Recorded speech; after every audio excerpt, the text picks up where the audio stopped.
Tomorrow night, we're going to be at the Parks and Nature Park meeting. Show it right there. Yeah, show it to those guys. Okay, Sue and Sarah, we should just go ahead and start. You got her number in.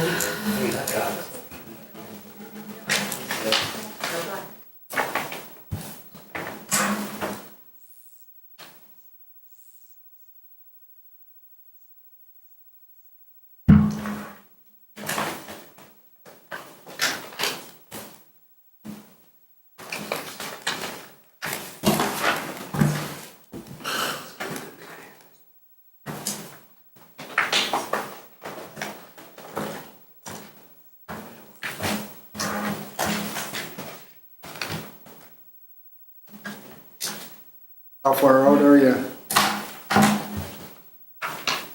5 minutes? Okay.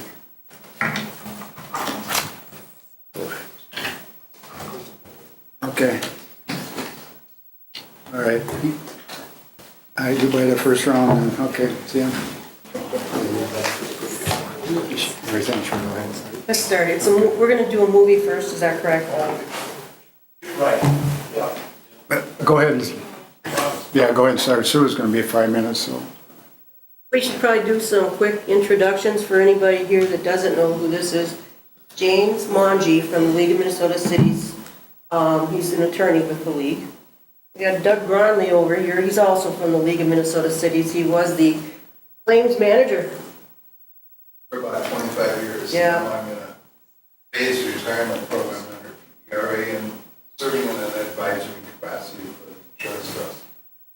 Just helping out wherever I can, and talking to people like Rena and other folks that want to have somebody to talk to. So thank you for having us. Okay, and then why don't we just introduce ourselves so that you all know who's here. Adam Ripple from Rinky Newman, City Attorney. Rena Weber, City Administrator. Jeff Hagan, Mayor. Don Simon, Council. Rick Tallman, Counselor. Dwayne Willenbrink, Counselor, third term. Tony Holder, planning. Phil Becker, planning. Well, we're Park and Rec. Well, Billy, Public Works. Everybody's administrative assistant. Clerk, on the clerks, finance, delivery. Good afternoon, everyone. My name is James Monge. I'm an attorney with the Research Department of the Minnesota Cities. I've been with the league for 14 years. In that time, I've held several different roles. I started out as a staff attorney in the Research Department. I went on to do property casualty litigation and land use litigation, defending cities in State District Court, the Court of Appeals, and at the Minnesota Supreme Court, also in federal court. Currently, I'm back in the League's Research Department, and I do quite a bit of training for cities on issues that involve the laws that apply to city government. I also work with city staff and city officials to help them to understand the laws that apply to cities, whether it be the Data Practices Act, the meeting law, land use and zoning laws. If you have a question about municipal law and you contact the League of Minnesota Cities, there's a good chance you'll get me on the other end of the line. So it's nice to get out and see everyone and be able to put some faces to some names. I was asked to show a video that the League showed this year at our annual conference. It's related to city council and city council meetings, and I think you'll all get a kick out of it. You may even recognize some of the characters in the video. So I'll do that first. It's the Mosquito Heights one. This is Mosquito Heights. It is available on your website too. Correct. Yep.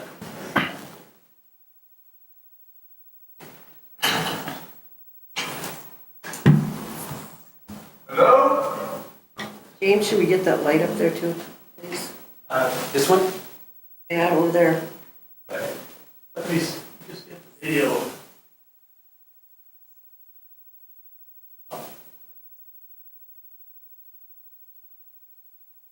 Earlier.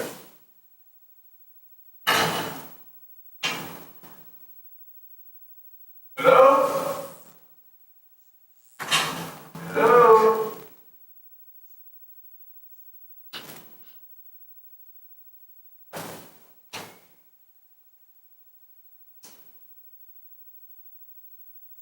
I want to try disconnecting your cord on the projector. And then it'll reset.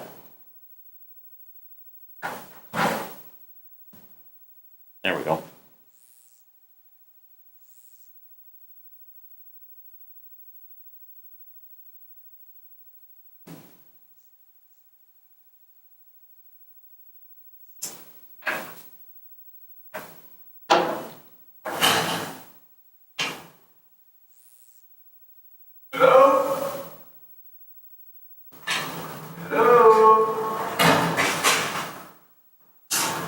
Anybody here?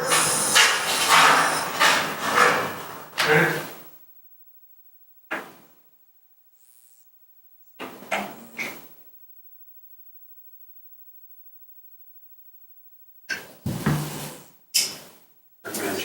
Yeah, right. Like I said, we had it playing earlier. I had the same problem one time before here. Just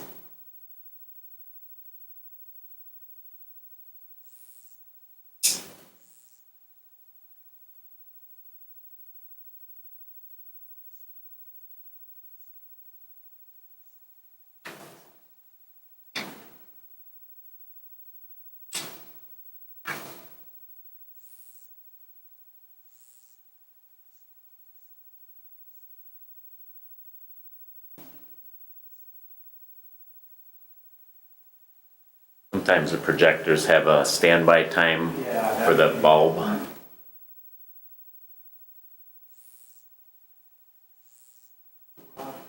Yeah.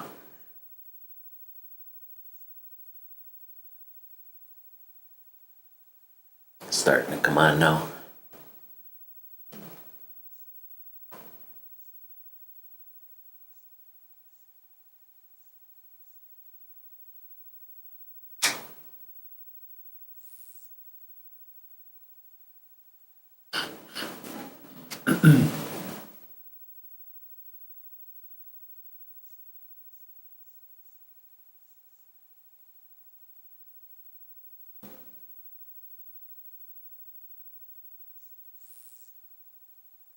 There you go.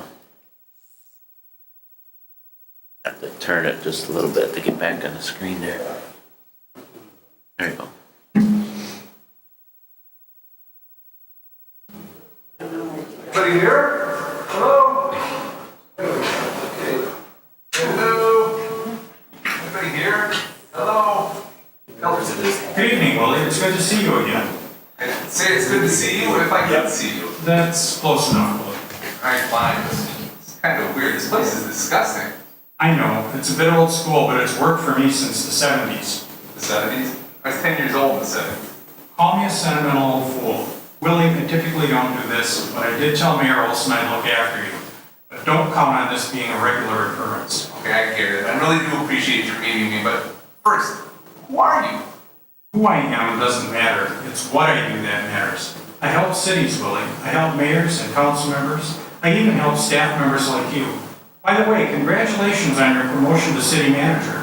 Thanks. You know, I always knew those 22 years I spent as an intern would ultimately pay off. So Willie, tell me about Mosquito Heights. It has been a tough couple of years since Mayor Olson retired. You know, Mayor Olson wasn't perfect. He wasn't the smartest, he wasn't the wisest, he didn't run meetings very well, didn't have all the answers. You know, most days he didn't even know the questions. But darn it, he was a good mayor, and he kept the craziness under control. At least sort of under control. Things have changed a bit, haven't they? Believe some of the things that are going on. Oh, try me. Well, first is the new mayor, Mayor North. You know, he's always been active around town, and he was a state senator, so he knows what's going on. He's an okay guy. He's kind of a know-it-all. Let's put it this way, he's very sure of himself. He's always got an answer, and in his mind, it's always the right one. Oh, I know the type, Willie, believe me. When he ran for mayor, he ran against Councilmember Dorsey. She's been on the council for a long time, and she's a successful businesswoman in town, and I think she just assumed she would be mayor after Buzz retired. But when they ran against each other, That was an acrimonious campaign, wasn't it? acrimonious, it was downright nasty. Accusations and name-calling and mudslinging. Yeah, and then there's the terrible business with Councilmember Dorsey's dogs. Why would anybody do that to dogs? You know how long it takes for fur to grow back? Those poor puppies were cold all winter. A real shame. When Mayor North was sworn in, he declared he had a mandate from the people. I think that was his way of saying he was gonna do whatever he wants. And Councilmember Dorsey, she's still mad at him, won't even talk to him. North is fine with it, he doesn't wanna talk to her either, but it's kinda tough to get any work done when the mayor and the most senior member of the council won't talk to each other. That would be a problem. And then there's the newer members of the council. You know, I say newer, but they've been around for a few years. I can't figure them out to save my life. Councilmember Sheldon, you know, I get the whole connectivity thing, and it's great that he's using technology so extensively, but I don't know what he'd do if we took his smartphone away. I think he'd wander around City Hall bumping into walls. He's always texting during meetings or checking his email. He says he's giving the people of Mosquito Heights information as it happens. I think he's just being rude. That isn't very polite, is it? No, it's not. You know, and don't even get me started on Councilmember Potts. He is just flat out mean to me and to the rest of the staff. Nobody can seem to get on his good side. Nothing is ever good enough. And I don't mind if he comments or even disagrees with the work we do. He doesn't have to be a jerk about it. My mom used to say, it's not what you say. It's how you say it. Yes, Willie, your mother was a saint. You knew my mom? Well, let's not get into that. Okay, Councilmember Ryan, you know, she's kind of smart. She campaigned on the idea of improving the roads in town, ran a good campaign, got elected, and they passed the pavement management program, and the roads are getting better. But now it's like she's still campaigning. Everything is a big speech, and she really doesn't have anything else to offer. She's never prepared, she doesn't do her reading. It's like she doesn't get the difference between running for office and actually serving on the city council. This is all very fascinating background, Willie, but we need to move this thing along. I have a lunch about getting a new stadium built. Wait, don't we have all the new stadiums we need? You're funny, Willie. Now get to the point. Why did you call me here today? You've been instructed to call me only in the event of an emergency. Okay. You know, we had a meeting last week on a new public safety operations center, and it was bad. The old police station is in pretty rough shape, and the mayor supports the idea. I think it's something the city probably needs. It will cost a lot of money. It's been bubbling in the city for a while now, but you are not going to believe what happened last week. And with that, Mr. Mayor, I'm happy to stand for any questions. Thank you, Chief, for your report on the new Public Safety Operations Center. That is outstanding work. I think you made it very clear that the city needs this project to move forward if we ever hope to be safe in our homes again. Safe in our own homes, really? So, are there any questions from the council? Just a few comments, Mayor. Wow, I can't believe how one-sided this presentation was. Listen, Chief, I get that you, your buddies, including the mayor, want this thing to go through, but a little balance would have been nice. Where were the options? Where were the alternatives? Well, council member, there was a slide titled Options and Alternatives. Come on. Staff hasn't seriously considered any options. Where's the background and the input and the financing behind this? Well, there were 3 slides in a row titled Background Information, Citizen Input, and Budget Implications. That's all fluff. You know it. You know what really grinds my gears is this indoor parking for the chief. My Chief's card is 15 years old. It didn't start 3 times last winter. If you don't want the garage stall, perhaps you could have proven a squad car or 2. Sure, now he wants a squad car, a new squad car. You know what I'd like? I'd like a lifetime get out of jail free card. How about that, Officer Krupke? One more thing. Am I the only person smart enough to see that the police chief and Willie seem to have fallen off the same tree? Look at them. They both could be brothers. The chief is my cousin. I thought everybody knew that. It's not a big secret or anything. Besides, it's a small town. I'm related to a lot of folks. I'm sure you are, Sport. Mayor? Hey, Chief. I thought it was a nice presentation. I tweeted out a few key points. But you know what I really liked? Councilmember Potts was your get out of jail free line. I love that. Can I use that? Sure, I don't care, whatever.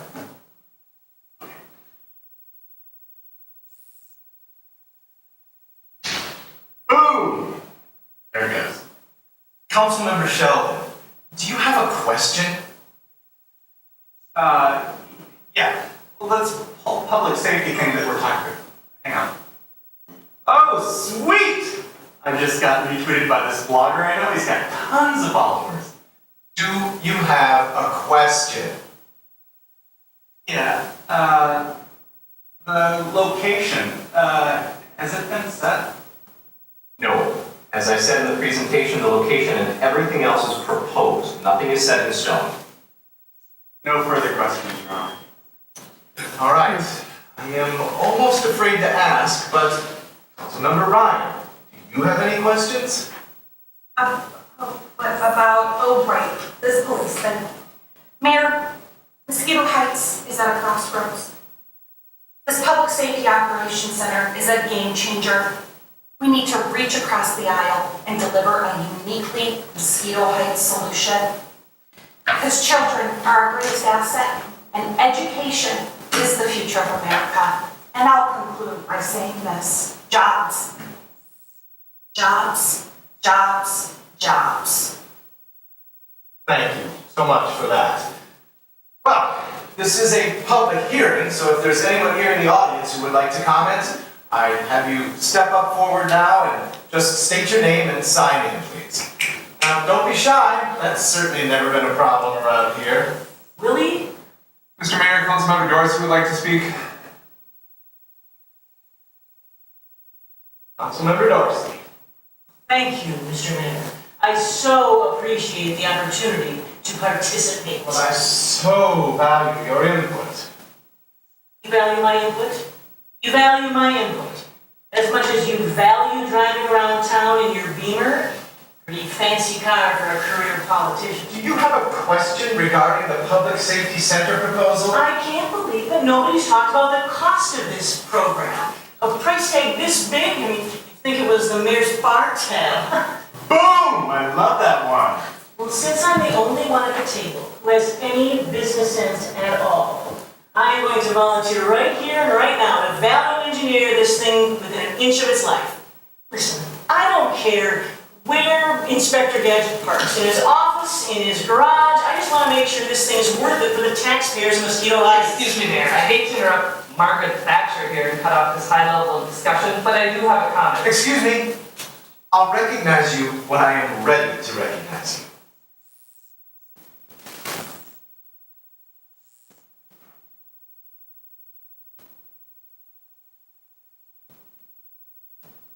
Go ahead.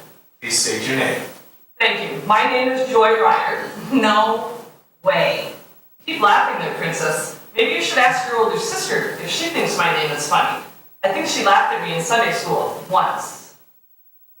I live over on the east side of town, and we have potholes so big the ducks swim in them in the spring. The parks look like they're done by a herd of goats. I'm paying $100 participation fee so my son can play junior high football. And you want to spend this kind of money on a new cop shop? I think the city should take care of what it already has before we start spending money on something new. Whoa, whoa, whoa there, Ms. Ryder. Look, the football participation fee is a school district decision, so you'll need to take that up with the school board. Anyway, thank you for your comment. Now, is there anyone else here who would like to address the council? Wait a minute, I'm still standing here, I'm not done yet. If this gets approved, what gets cut? Or does this mean that taxes are going up again? Are you ready to make some tough decisions about spending for this new police station? Well, I don't know that we're prepared to discuss that this evening. Oh, we're gonna discuss it tonight, pal. Answer the question, Dorothy. And for that matter, what's the matter with the old police station? It was fine when I was the mayor. I just heard about this at bowling last night. This is going way too fast for my taste. Right on, Joy. Tell them, Joy. We're gonna wreck one of those potholes last week.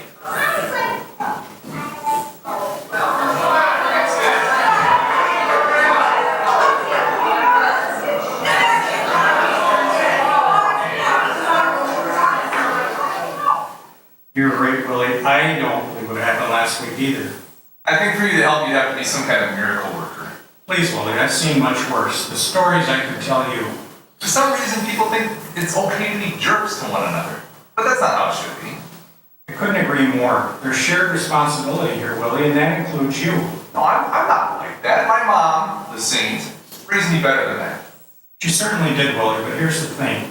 As the top staff member in the city, you have a role to play in all of this. You need to exert some influence. Show some leadership. Make it clear that rude behavior isn't acceptable. I can't do that. Well, not alone you can't, and you shouldn't have to. You need to get the mayor involved and one of the council leaders. Dorsey seems like a good one to work with to me.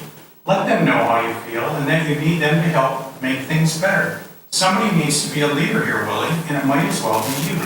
Yeah, I know.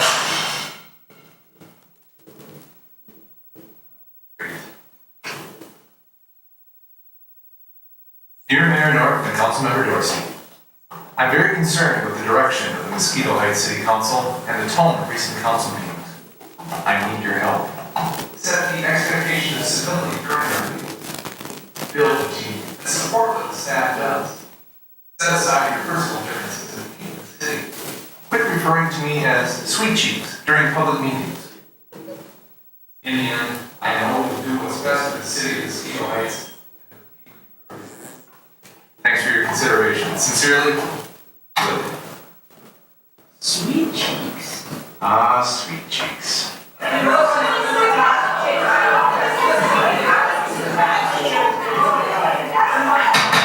All right, that's enough.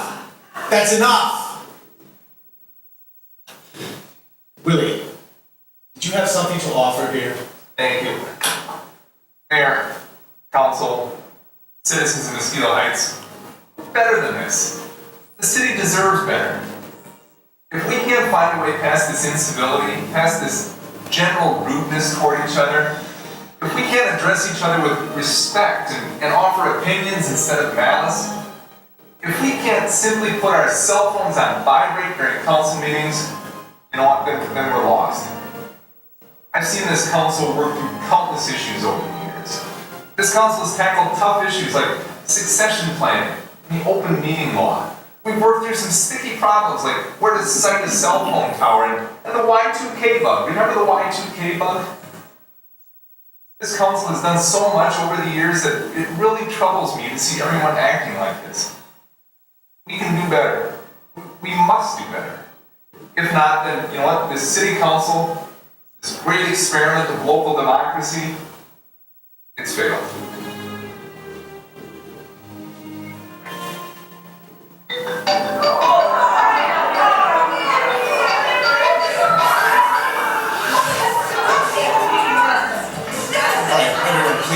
Everyone, please. Councilmember Dorsey and I have something to say. You didn't think it would be that easy, did you? We could see how our friends in Mosquito Heights address their problems, but I think the real value tonight will be in your discussions. What are the issues? How would you resolve them? Do any of these problems look familiar? Enjoy your discussion. Jim, what are you doing here? In the middle of something. It's dark. What's with the crazy hat? Howdy, are you making a video?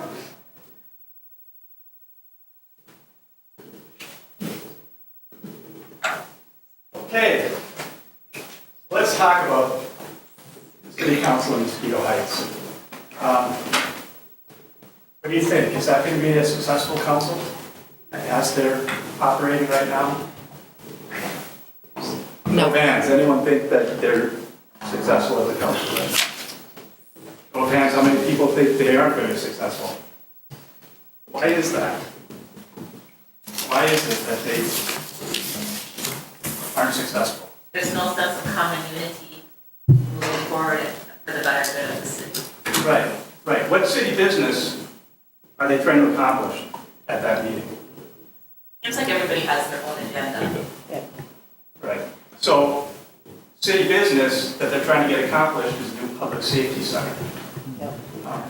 Is anyone in that room focused on getting a new public safety center? Take a look at Councilmember Ryan. She hadn't done her homework. She hadn't prepared for the meeting. She didn't know the issues. And when she got asked to participate in the meeting, all she could do was get up on her soapbox and give her campaign speech. Obviously, she wasn't focused on some business that needed to get done. What about Councilmember Dorsey? What was Dorsey's issue? Well, she had lost the race the mayor, correct? Correct. She lost the race to the mayor, and she couldn't seem to get past her own personal animus. Her comments weren't related to building, the public safety building. They were directed at Mayor North, and they were personal attacks that didn't move the meeting forward at all. What about Councilmember Potts? Potts was the one who was difficult with the city staff.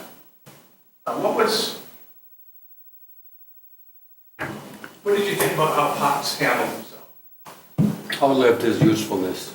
Yeah, I mean, you could tell from the questions that he asked that he hadn't even paid attention to what the police chief had presented, because he had his own agenda and he was going to rip on the police chief and the rest of the city staff no matter what. So he wasn't really focused on getting a public safety building built either.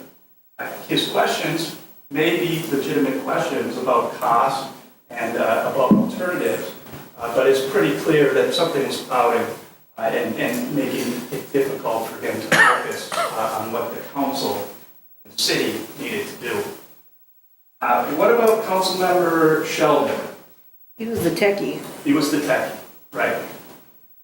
With Sheldon's use of text messages and his smartphone, was that helpful to the meeting? No. I don't think so. No, it wasn't. It was disruptive. And it also distracted him. He didn't even know if there'd been a site pick for the public safety building yet, right? Because he hadn't been paying attention to the presentation. Does anyone think that Councilmember Sheldon's use of his smartphone during the meeting might violate the open meeting law? Yeah, Could be. absolutely. Well, I think, like there, in my opinion, this is mine, if I was the mayor, I'd have told that guy to put his phone away. All right. If you're the council, you're supposed to be there paying attention, but not texting on the phone. I mean, if you're running a meeting, like here normally you're gonna ask, go to a major meeting, cell phone, everything turned off. Right. And if you were elected by the people, and he, you know, how we got in this scenario, an elected official acting like that, as a citizen, I would have been very upset. So there's definitely a decorum issue there, right? What are the rules and what are the courtesies we follow when we try to work together in the city? There's also potentially an open meeting law question there as well, and the reason for that is open meeting law requires that meetings are open to the public, so the public can watch what the city council is doing and understand what information the city council is using to make its decisions. But when you've got Councilmember Sheldon texting up there in the front of the room, we don't know who he's texting, we don't know what information he's making his decision based on. Is it what's going on in the meeting, or is it what's coming in on his cell phone? So that's something to consider too. You mean, is he texting someone else on the council at that very moment, or it's somebody outside? Well, right, we don't know who he's texting, that's the problem. That's the problem. Well, that's why I couldn't figure out where does the open meeting law come in? But it implicates the open meeting law. We don't have any court decision right now, but I just want you to think about that idea that when you're texting in front during a meeting in front of the public, people in the audience are going to be sitting back there thinking, who's this person communicating with? What are they communicating about? Well, and I guess to me, the issue with that is if he's taking one tidbit, like he said, oh, I love that comment, and that's what he's tweeting out, well, that's not a very accurate representation of the meeting either. I mean, somebody's either here or chooses to watch the whole thing on TV, but I think it's an issue if any of, the council starts just selectively showing, tidbits of a meeting so that, because to me, then it skews what you're trying to do potentially is skew what the public is thinking. So it doesn't really present the whole picture. It could be that he's putting his own take on, Right. on what's going on. Right. The whole principle of getting open meeting law is that public business is supposed to be done in front of the public. Here, that council member's actions by communicating on his smartphone, the public business isn't being conducted in front of the public because there's only a select few that can view what his thoughts are. And the public doesn't get to hear what the public is, or what they're saying back to him. What if Councilmember Sheldon is voting on whether or not to grant a variance, and he gets a text from the applicant's next door neighbor saying, if you vote for this variance, I'm going to make another contribution, and I'm your biggest donor. Then the public doesn't know what Sheldon's basing the decision on. Is it what's actually come before the council, or is it some other improper influence?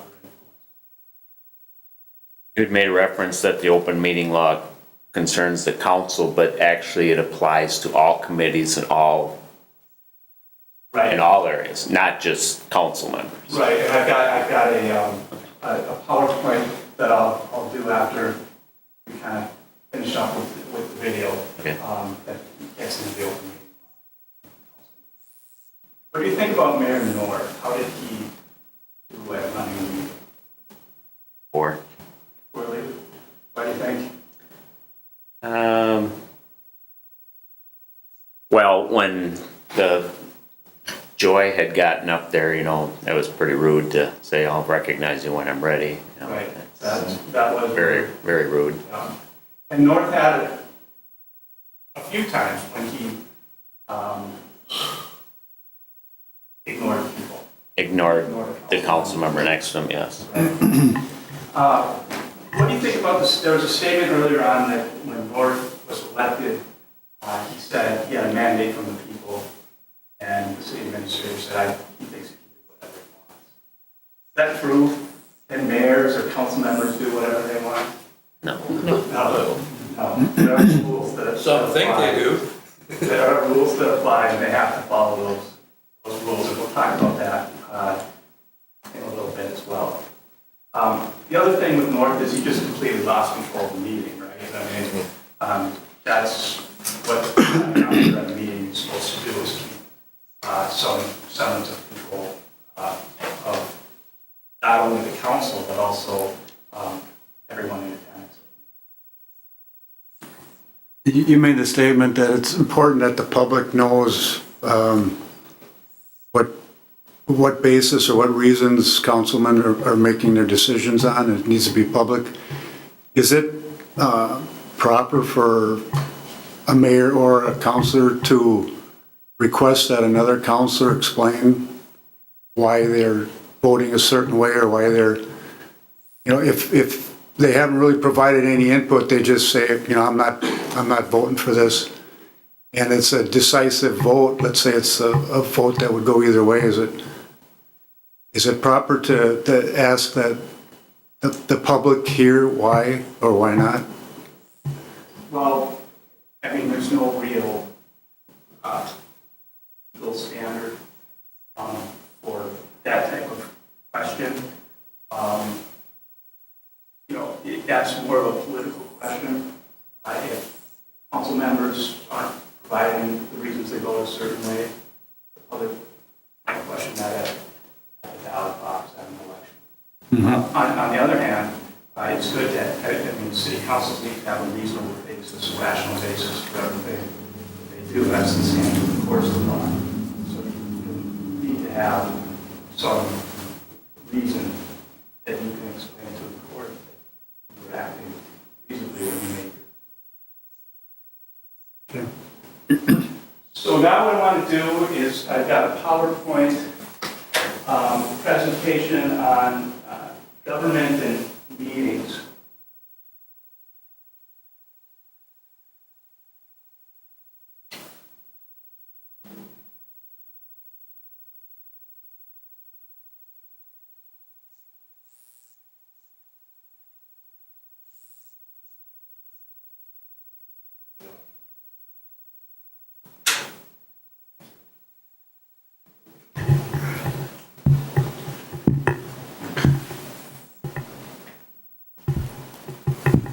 All right, so the first fundamental principle that everyone involved in local government should know is where city's powers and authorities come from. All city power and authority comes from the state. The state constitution says that the state legislature shall be responsible for the creation, organization, administration of local government. that means is that any powers that the city exercises have to be granted to the city by the state. For a statutory city, some examples of powers that are granted to cities are opening streets and sidewalks, establishing parks, establishing sewer systems and water service. And it's not just powers that are explicitly granted to cities, but also implicit powers. So for example, if the city has the power to open streets, implied with that power is snowplow streets. Likewise, opening city parks also carries with it the implied power of maintaining that park system. Cities don't have and have never been specifically or implicitly granted the power, for example, to raise a navy. So if you were thinking about starting your own Rockville Navy, that's something that's pretty clearly has not been granted by the state. Cities have been given the power to spend money, tax and to spend money, but the power to spend money has to be exercised for a public purpose. So you could expend city funds to, again, open streets or open parks, but there is no authority for cities to, for example, donate to a nonprofit.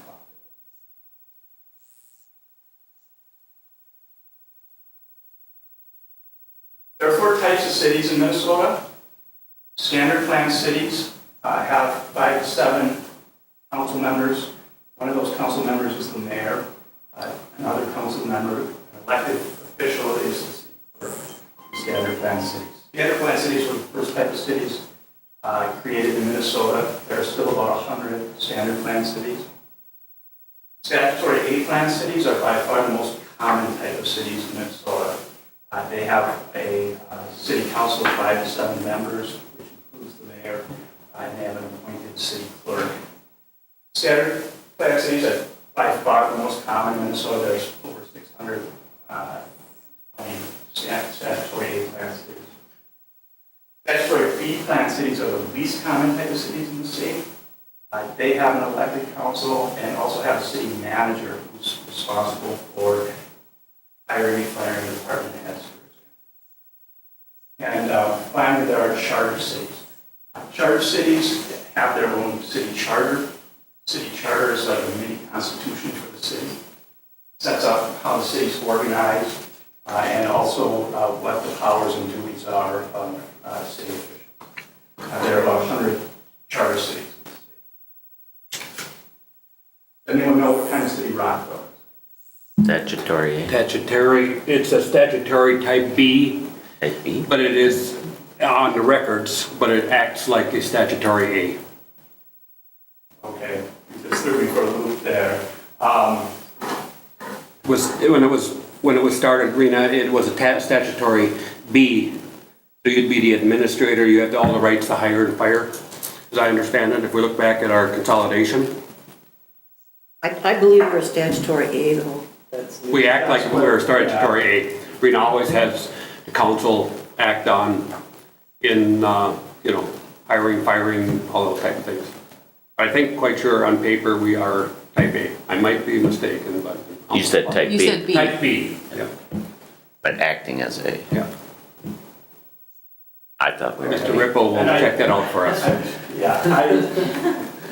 The league's director says Rockville's an A plan city, so that's what I went with, but, yeah. And I got that from many years ago when I read the merger. Consolidation. Talks about in the merger, the consolidation. In the consolidation, when the 3 of us became one. Our office facilitated that, so I will go back and look. Yeah, but for all practical purposes, we act like a type A. A plan. Yeah.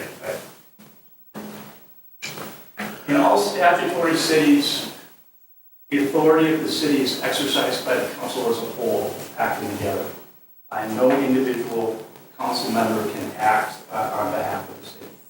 Individual council member can't hire and fire city staff or pass an ordinance.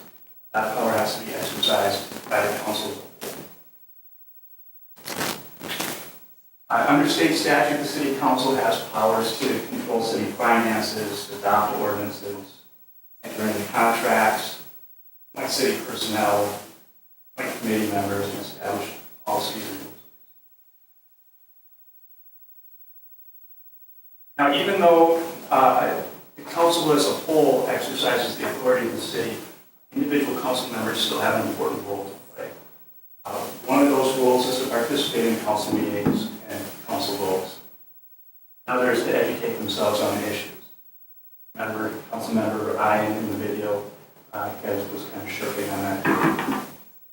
Also, it's up to council members to act as a liaison between the city and the public, explain to citizens what the city's doing, and to get input from citizens and bring it back to the council. Council members also should be a link between the city council and the city staff, so that the lines of communication stay open at the city and the council and staff can work together. All statutory cities in Minnesota are set up to have a weak mayor form of government. What that means is that the mayor is a member of the city council, participates in votes, and acts alone to bind the city, has no individual authority over city staff, and doesn't have the ability to veto. The vast majority of cities in Minnesota are weak mayor forms of government. There's only 3 strong mayor cities in Minnesota. One of them is over here in St. Cloud. St. Paul is also a strong mayor city. In those cities that have strong mayors, the mayor, they have the ability to veto council action, hire and fire city staff, and have other executive functions.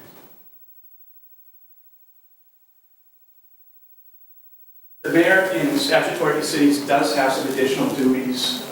They include presiding at meetings, breaking a tie vote for a council appointment to fill a vacancy. State statutes do authorize mayors to make certain appointments subject to council approval. And the mayor acts as the official head of the city at ceremonial events, parades, groundbreakings, and also will give testimony to the state legislature on behalf of the state. On presiding at meetings and the council vacancies, can the mayor break a tie vote in any other instance than a council vacancy? In any other vote? Well, in any other vote where there's a tie, that would result in non-passage of the action. The reason that the mayor is given the authority to break a tie is because if the council is deadlocked 2-2 on filling a vacancy, there has to be some way to fill the vacancy. Right. Refers to the council. But I was referring to another issue with one member not present, and then there's a vote taken, and then the mayor breaking the tie. Exercising, saying, I'm breaking the tie on this vote, and it wasn't to fill a vacancy. Yeah, I've heard of some cities where the mayor generally abstains from voting, but then will vote in case of a tie. But in that case, you have 5 council members, only 4 voting, and if it's deadlocked 2-2, then you would break the tie. But if it's 5, that's not what the law says mayors have to do. In general, mayors are voting members of the council. And if there's a tie vote with the mayor on one side of the tie and 2 council members on the other side of the tie, it's a failed vote. Right. Yeah. My question that we get at the legal lot is, can the city council delegate the authority that's been granted to it by the state? And our response to that is that generally, no, you can't. You can't delegate your legislative decisions or your administrative decisions. You can't, for example, tell city staff to go pass an ordinance or to go enter into a contract. That's something that the council is granted the power to do, but it can't be given to anyone else. The city can't delegate ministerial functions. So you could, for example, tell city staff to prepare an ordinance for passage by the council. or to get contract documents prepared for the council. So you can delegate your ministerial functions, but not your legislative. And to give an example of how this works, there's a 1903 Minnesota Supreme Court case called Jewel Belting versus City of Bertha, or Village of Bertha. In that case, the council told the mayor, or the village president at the time, to go out and get the city fire engine. So the mayor goes out and contracts to buy a fire engine on behalf of the city. The company that built the fire engine delivers it to the city, and the city council refuses to take it. So Jewel sues the village, claiming breach of contract. The question was whether or not the village president had the power or the authority to go out and contract on behalf of the city. The Minnesota Supreme Court said no. That type of legislative authority is something the council can't delegate to any individual member. So the president had no authority to enter into the contract, which meant there was no breach of contract because there wasn't a contract in the first place. The thing about it is that if a council member acts individually, the council could have ratified that contract, so the council could have accepted the fire engine if they had wanted to. If the council doesn't later ratify when the individual council member does, that could result in potential personal liability for the council member, but the city can't be liable because the court said, well, anyone who contracts with the city should know they have to contract with the council. Where this comes up sometimes, maybe in your discussions, someone wants a conditional use permit or a variance or some other approval from the city. A council member tells that individual person, oh yeah, you'll definitely get that variance, or the council as a whole acts. That's where you get this issue of was the variance approved or not. Since the individual council member doesn't have authority to go out and grant that variance or grant that conditional use permit, you're granted in that situation. But you might have some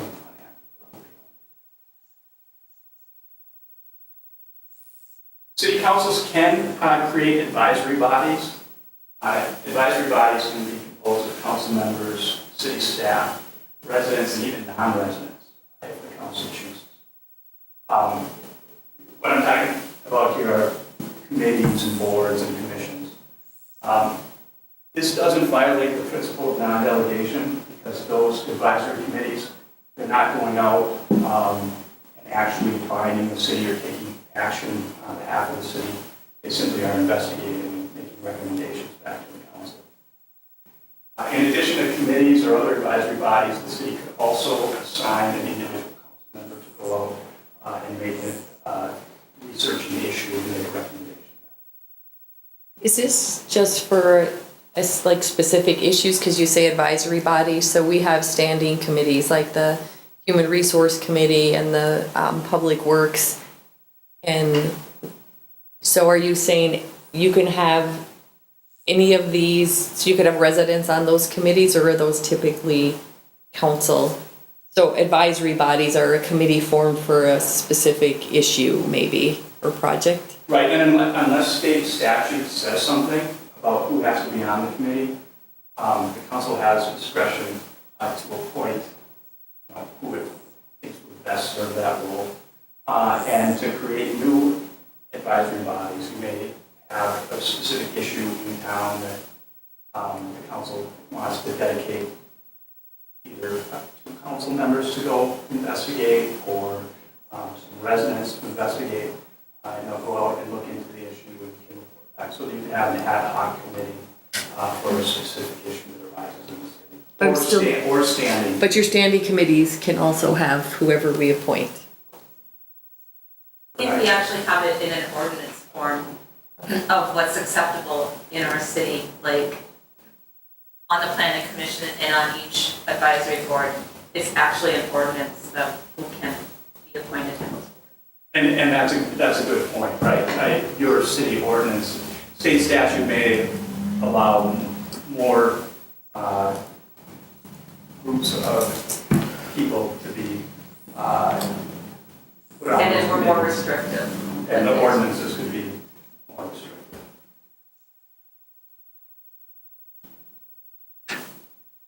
Another place where this issue of non-delegation comes up is with respect to Data Practices Act and Data Practices Request.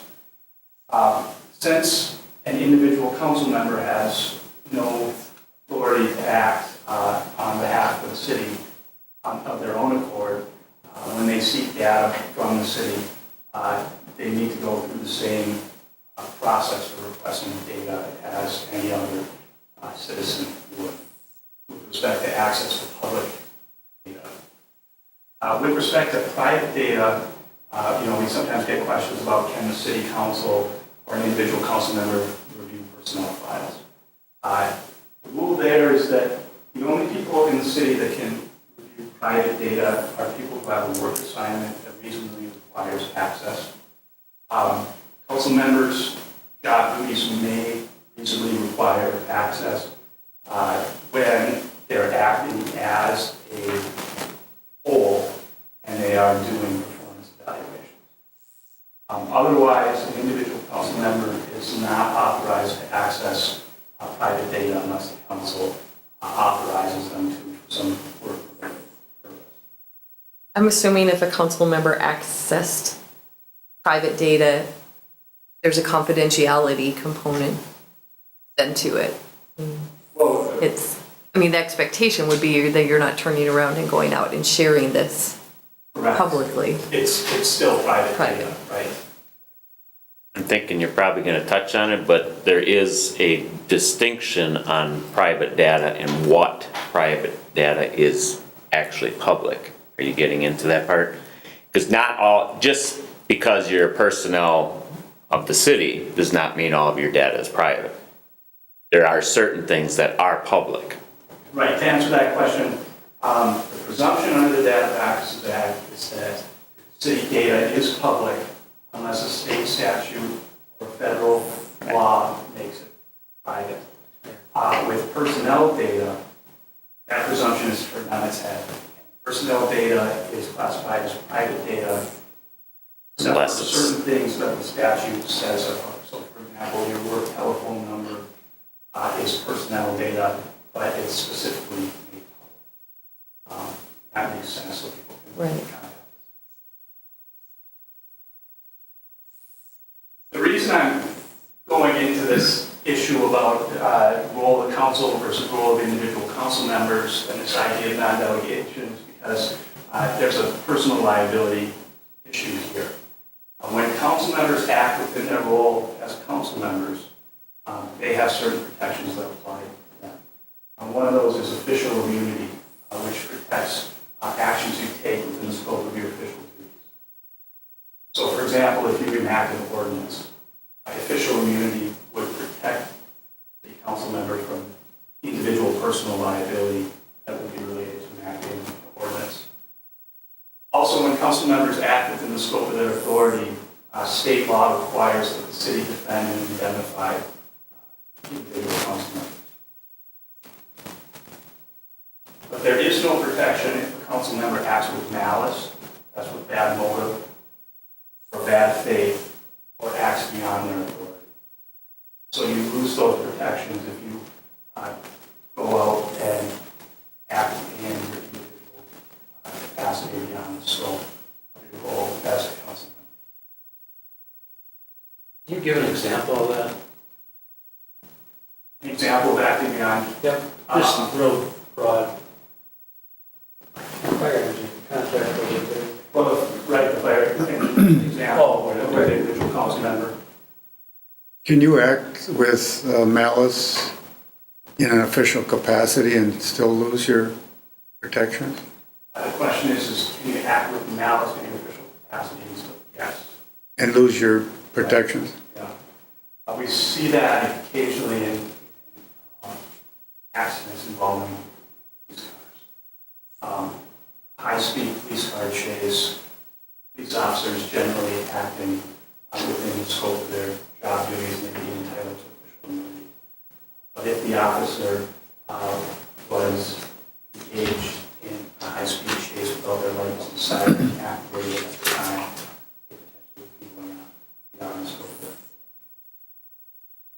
So in summary, the city council as a whole governs the city and exercises authority. Individual council members have no individual authority to bind the city. Mayors do have some limited additional duties. There can be no delegation of city legislative or administrative authority. And there is potential personal liability if council members act beyond the scope of their authority.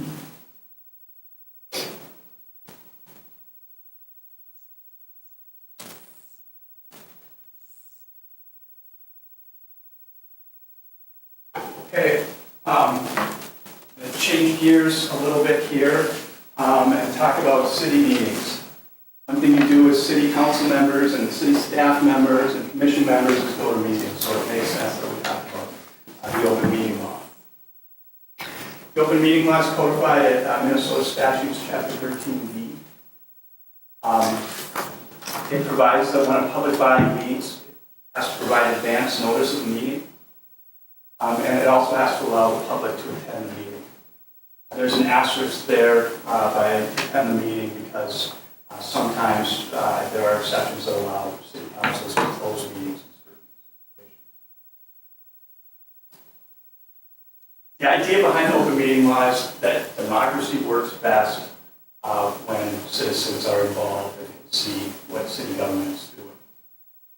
The open meeting law is designed to prohibit secret meetings, protect the public's right to be fully informed, protect improper influence, present its view. And the presumption under the open meeting law is that city council meetings will be open. The open meeting law applies to regular council meetings, special meetings, and public hearings. I think everyone understands that. We sometimes get questions at the league about city council work sessions or executive sessions, whether or not those have to be open to the public. And the response is yes, they're all meetings under open meeting law. An open meeting law applies to planning commissions, advisory boards, economic development authorities, housing and redevelopment authorities, port authorities, and committees. James, how about the Fire Relief Association?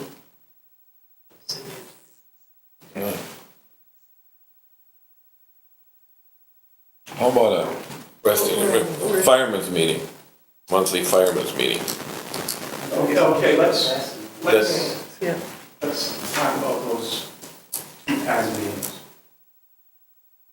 I want to check on Fire Relief Association to see if they are covered by the open meeting law. I have to check on that.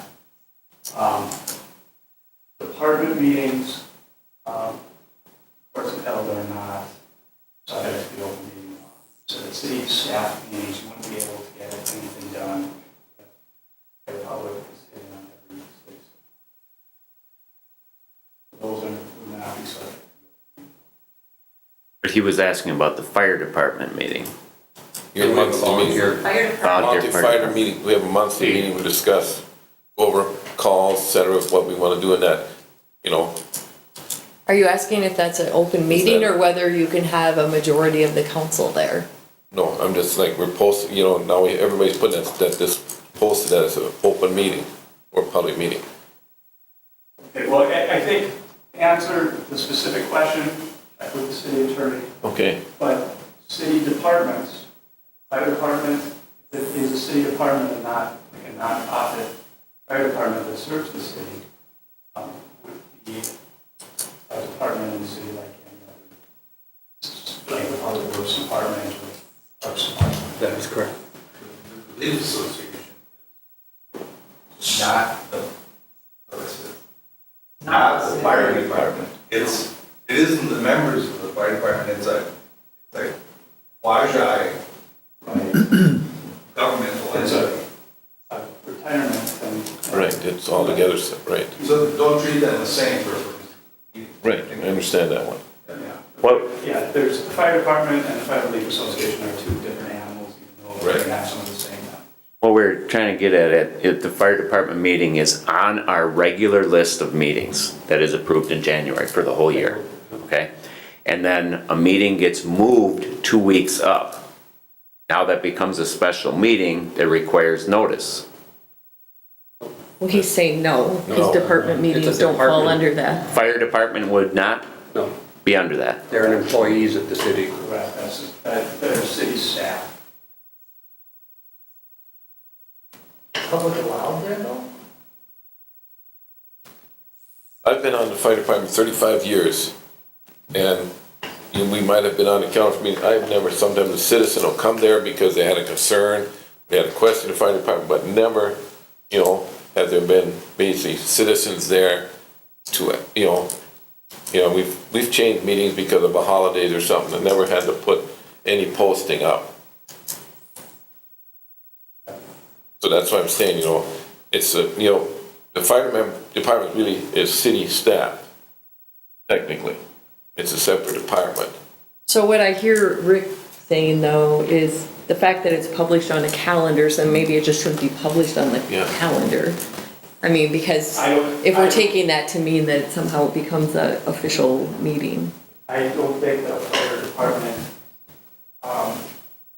necessarily has to have regular meeting notice like the city council does for its regular meetings. If they're part of the city budget, they report to the city, they have to come to the council for any requests.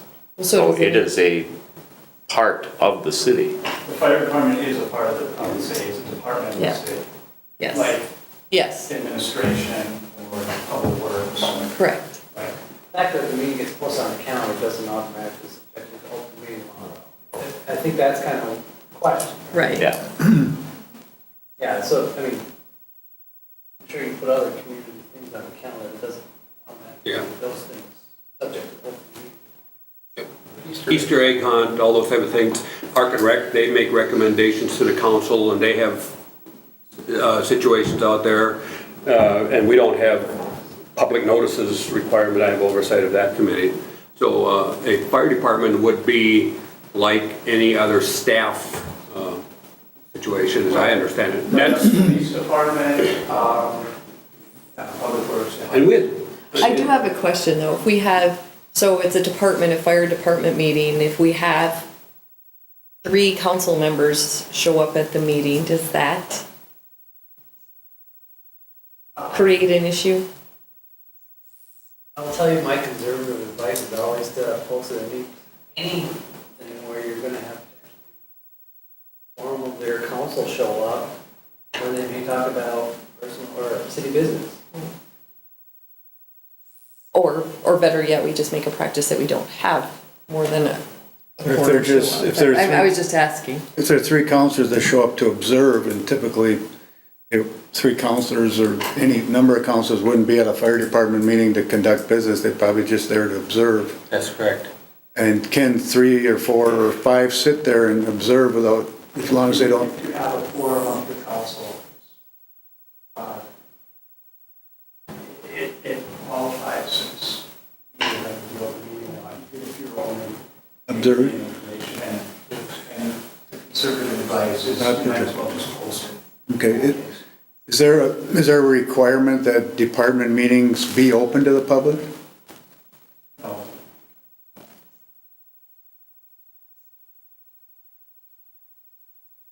Okay, so one of the reasons we're having all this discussion about what's a meeting, what's not a meeting, is because the state legislature didn't define what a meeting is in the open meeting law. And so the issue has come up in other cities. Perfect. It's gone to the courts, and what the courts have said are if a quorum of the body is present, so 3 council members for a 5-member council, and city business is conducted, which means city issues are discussed, information is received, or action is taken, then you have a meeting and you have to post the proper notice. The open meeting law recognizes 5 different types of meetings. There are regular council meetings, which are at a regular time and place, first Tuesday of every month, second Wednesday of the month. Those meetings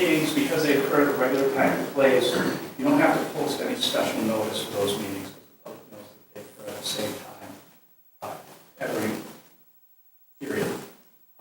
But you do have to keep register of those meetings at City Hall, or a schedule of those regular meetings at City Hall. Special meetings, I'm getting ahead of myself. Special meetings are meetings that are held at a different date, time, or location than a regular meeting. Because they are being held at a different day or time or location, you do need to post a special meeting notice that states the date, time, and purpose of the meeting. And that notice has to be posted on the city bulletin board or on the door of the meeting. And there also has to be mail notice to anyone who's requested it, or in the alternative, the city has to publish it. And because you're giving notice of the purpose of the meeting, that's the only thing that can be discussed at that meeting. You can't go off on other topics. Because the public doesn't know that you're going to be talking about those other topics. Okay. So it doesn't say location of meeting. I was just gonna point that It says date, time, out. and purpose. Because in the state statute, it states date, time, place, and purpose. You must state the place, you can't let people assume where it is. Right, yeah, no, that's, the slide is probably missing location from the law, but yes, date, time, location. I have to give notice to council members before the meeting, and special meetings are presumed to be open, unless there's an exception that allows you. Before we leave that, if I may, at the experienced elected official leadership conference we had this couple of January 30th, 31st, we had a lot of tabletops, split ups, and codified those ideas. And at that point, where some of the city managers and key people would state that if they have a standard third Wednesday of the month is the council meeting, and a snowstorm and the mayor calls it off, or the mayor and city administrator have that privilege of making a tough call. But anyways, going a step further, or if it falls on a holiday, then automatically they just move it 1 week forward. And it's almost drilled into the thought process of the people in those communities. That's it. Well, if it's on a holiday, it automatically. But it would still take the posting, correct? Even if it was a holiday? It's like, if we don't realize it, that it's a holiday and it's our third Wednesday of the month, we just assume in our calendar, oh, it's gonna be the next week or something like that. That's the way they were talking about it at that meeting. A lot of them do it like that. They Or just can have you it adopt automatic. something that says, if we have a snowstorm or something, the meeting would be held the following one? Yeah. I mean, is there a way to adopt something that makes it so you don't have to? I guess I'm not sure on the canceled meeting, but I know for the holiday meeting, we're adopting a calendar of meetings at the beginning of the year, which are posted. So you know, yeah, there's a holiday. Yeah, I don't know on the, I assume it But- was. If I can clarify it, what they stated is that at the beginning of the year, they also have it added in there that says if a meeting falls on a holiday, it automatically goes. And then the group stated that once they made that decision, it's a week later, so it's almost automatic. And I guess my question is, even if we all know, if it happens to be on a Wednesday, that there's a holiday, rather than a snowstorm, because that's got some ambiguity to But when it. you put your calendar together, wouldn't you know that that Wednesday was a holiday, and so you would have put the meeting on the next Wednesday, so that's how it would appear on the calendar? Not necessarily, if it doesn't happen in the middle of the year and somebody change it. So I don't know, you know, just, I'll say this, you can't go wrong by doing. posting. Right. But you can't add a disclaimer to your calendar that says, if for any reason the meeting is canceled, it'll be the next week. The open meeting law doesn't have anything that provides for a procedure like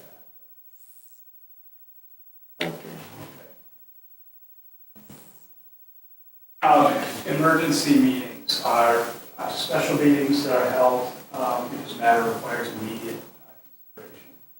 This is another area where it's not really clear from the statute what qualifies as an emergency. Typically, it has to be something pretty serious, like a pandemic or a natural disaster.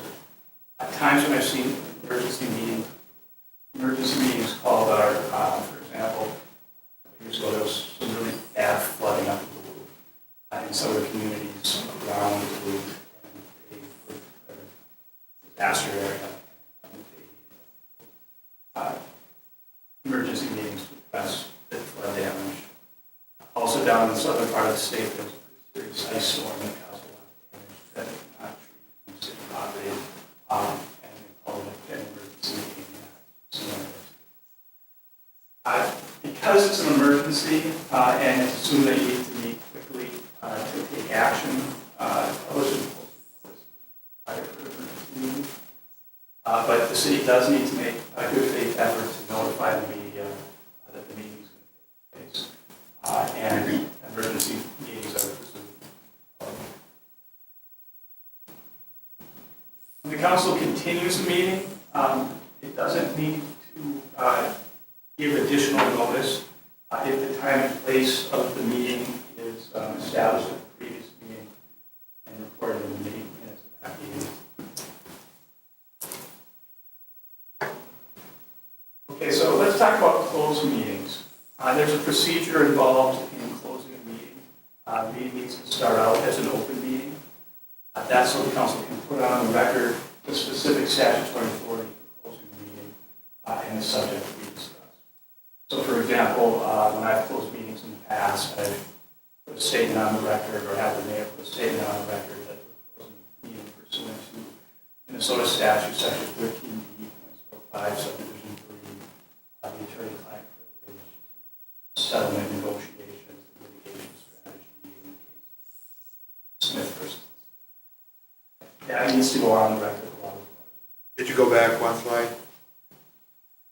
Bring that, the time and place established a previous meeting and recorded in the minutes. But yesterday I read in the paper that it's at its regular session date. Time was changed.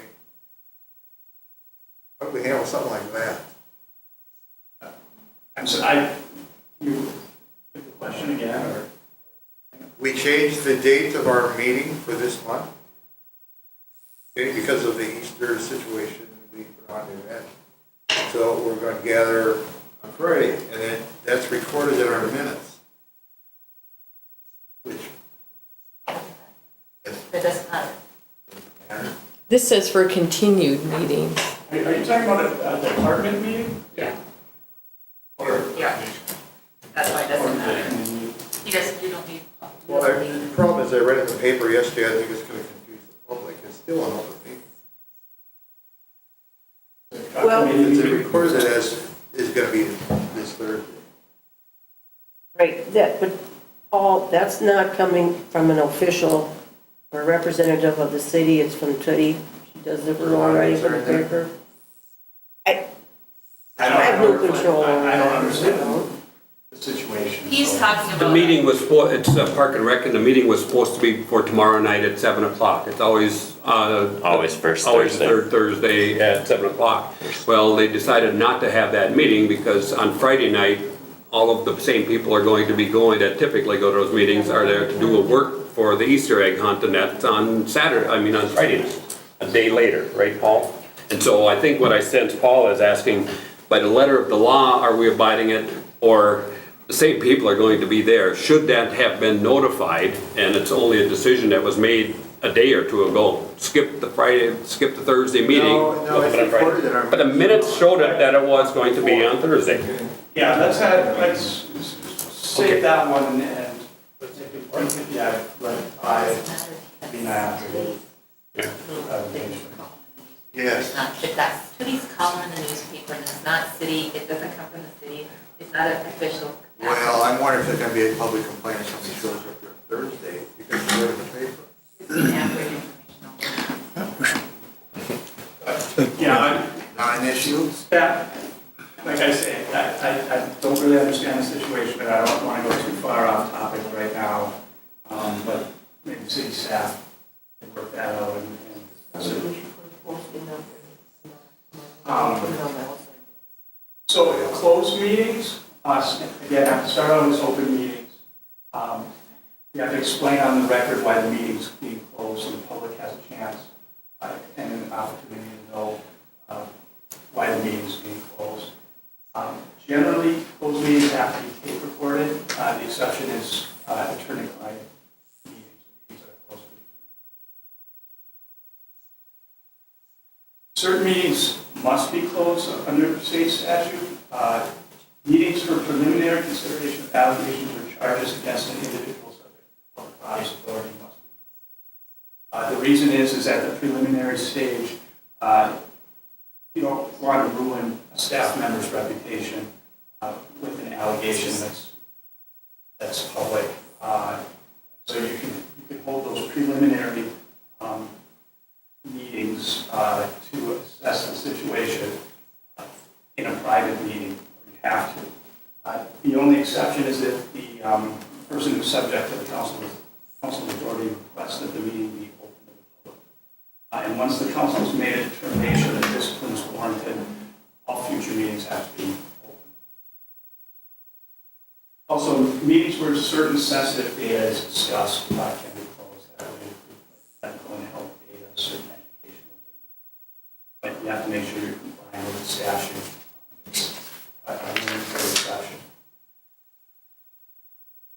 City councils can close meetings for labor negotiation strategy under the Public Employees Labor Relations Act, for performance evaluations of city staff. Again, city staff member in this situation can request that the meeting be open. Meetings can be closed for the attorney-client privilege, for security briefings. The idea here is we don't want the bad guys to know our city vulnerabilities. And so in certain situations, security might be required. I know the city and the state operates a hydroelectric dam. After 9/11, they requested an opinion from IPAM, that's the Department of Administration's Commission on Policy Analysis, on whether or not they can close the meeting for security briefing on vulnerabilities at that hydroelectric dam. IPAM said, yeah, that's the reason for this. You can also close a meeting in connection with purchase or sale of real or personal property. The idea there is you don't want the other side of the transaction to know how high you'd be willing to go or how low you'd be willing to go. So, think of remember about the exceptions to the open meeting laws that are limited. There are specific procedures that have to be followed to close a meeting correctly. And therefore, we always recommend that we the city is going to close the meeting after the assistance. Can we talk about interviewing potential employees? How's that handled? Okay, so there's a question about interviewing city employees. Well, potential employees. Then. Right, they're applicants for employment. Right. If you do that, the recommendation that you get from the league, if you call, would be about the procedure for that. There's a bit of a gray area there.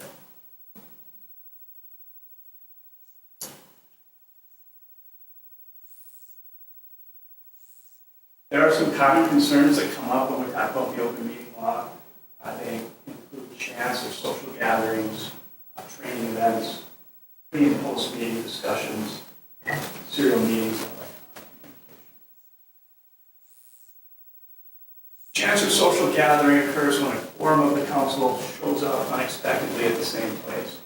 So a quorum of the council might show up at a church service, or at a high school basketball game, or at the grocery store. The rule here is that those chance or social gatherings don't qualify as meetings under the open meeting law if there's no information received related to official business and no business discussed.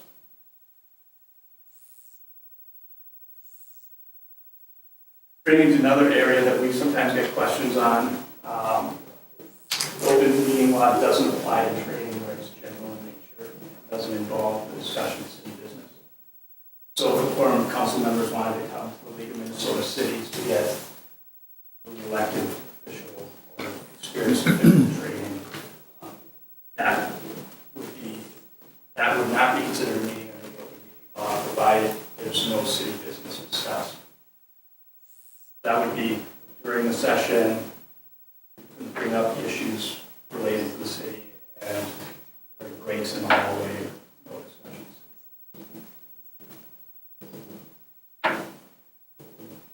One time that you might be tempted to discuss city business is either right before a city council meeting or right after a city council meeting. The reason for that is everyone's right there, and you just, you're either going to discuss city business or you've just gotten done discussing. A discussion of business amongst the forum council members before or immediately after a meeting would be a violation of the meeting law, so try to avoid that. Also, it's a good idea for council members to avoid as a group or going out for coffees or Can you go out for a beer, though? That was a joke. That was a joke. I'm going with the literary interpretation. I think beer's okay. Are you planning to do that after this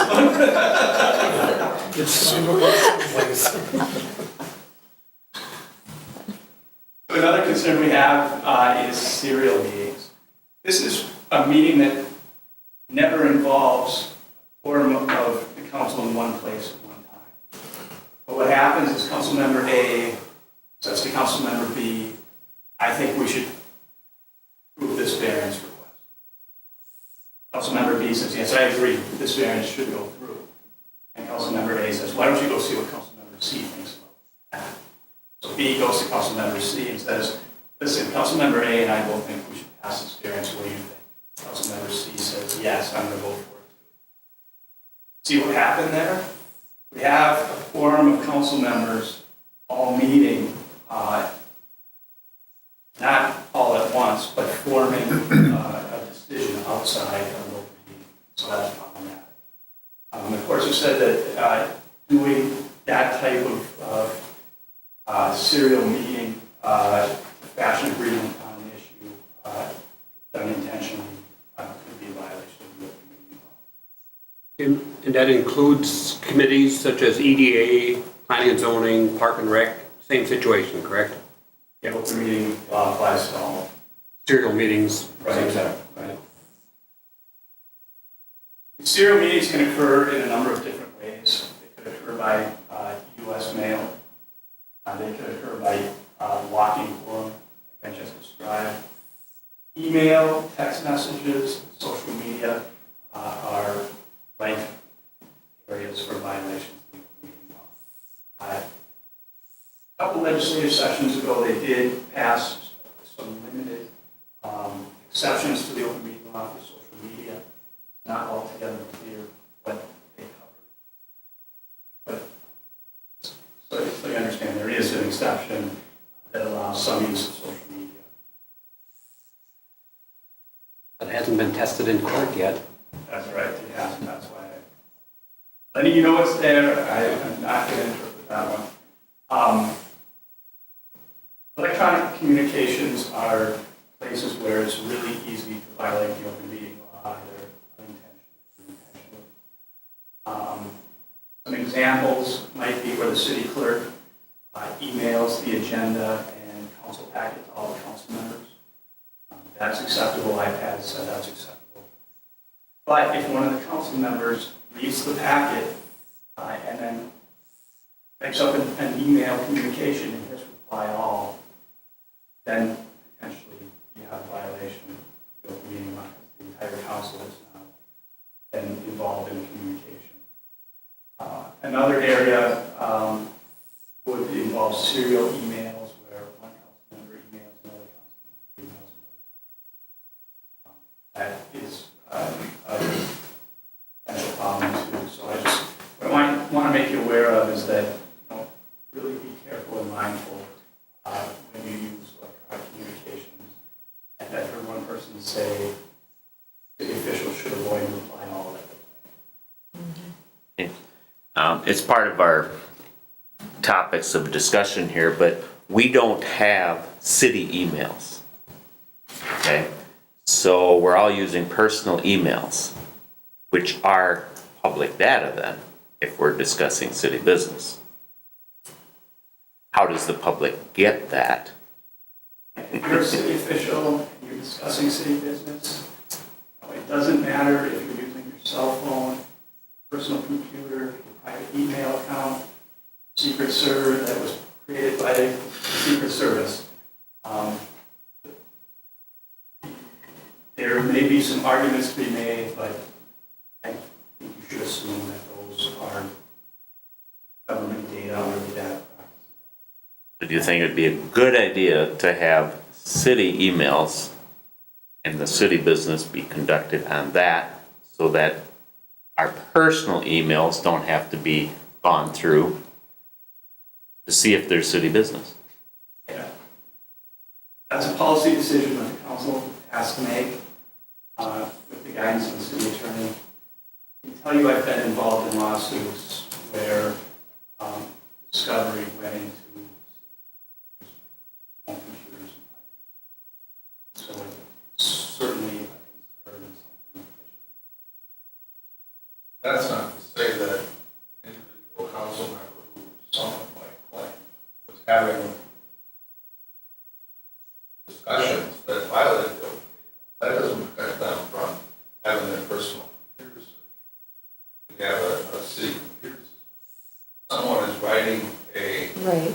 city business to some individual in the community on their personal laptop or personal email, that still becomes public data, and your personal computers. Just because you have a city attorney email site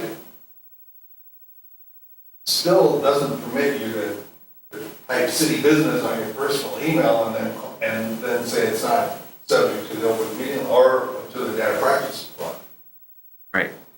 But that's where I was trying to get at. Right now, our personal emails could be searched for any public data. But, right, If we had city emails and we knew that all city business should be done on those city emails. I think without advocating one position or another, if the rule that the council made was we will only send city email business on city computers, will not use our or on the city email site, we won't, as a council, we agree that this is the rule, we won't use our personal email accounts. I mean, that's a policy decision for the council. But it seems to me, even in that, so I'm not saying whether we shouldn't or shouldn't do it, but it doesn't preclude somebody from still using their personal, so I mean. That would be like he's saying, you have a city policy and all the councilors agree to that policy, that I will only conduct city business on the city email I hear you, account. I'm And just then- saying that doesn't preclude somebody from saying I agree to it and still doing something Right. different. Absolutely. And there was a lot of discussion on that experience elected.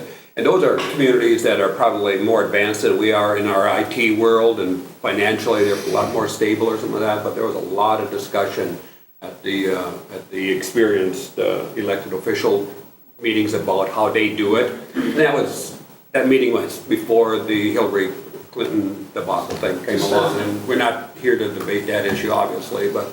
Just as an FYI, if you ever get involved in a bunch of litigation, and you've got a personal email account at home, and somebody claims that your emails are related to city business, you don't want to be embarrassed by what's in your personal email account, so you want to try to separate them, I think is general practice. One consideration in this area, on that question, is you don't know who you're responsible for. Administrator. If the Data Practices Act request comes in for all data,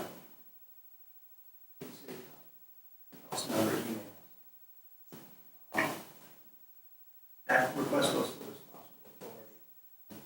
Data Practices Act requires that data be reasonably accessible. But it may not be reasonably accessible.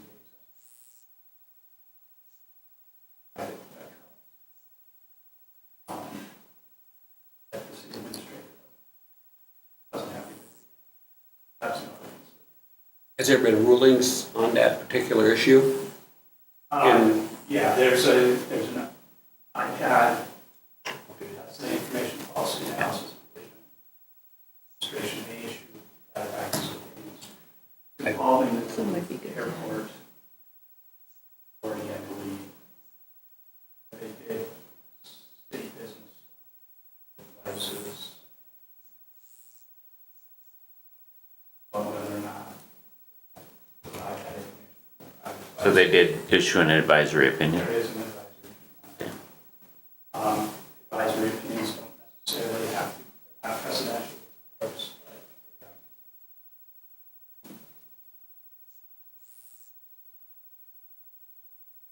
And there could be serious penalties for violating the open meeting law. They include personal liability. A city council member that intentionally violates the open meeting law or a commission member could be found personally liable and be required to pay up to $300. That fine has to be paid by the individual city official. It can't be paid by the city. Also, you forfeit office if you have 3 intentional violations of the open meeting law. And a person that successfully sues the city under the Data Acts or under the open meeting law, it costs an insurance. So there are serious consequences for violating the open meeting law. Finally,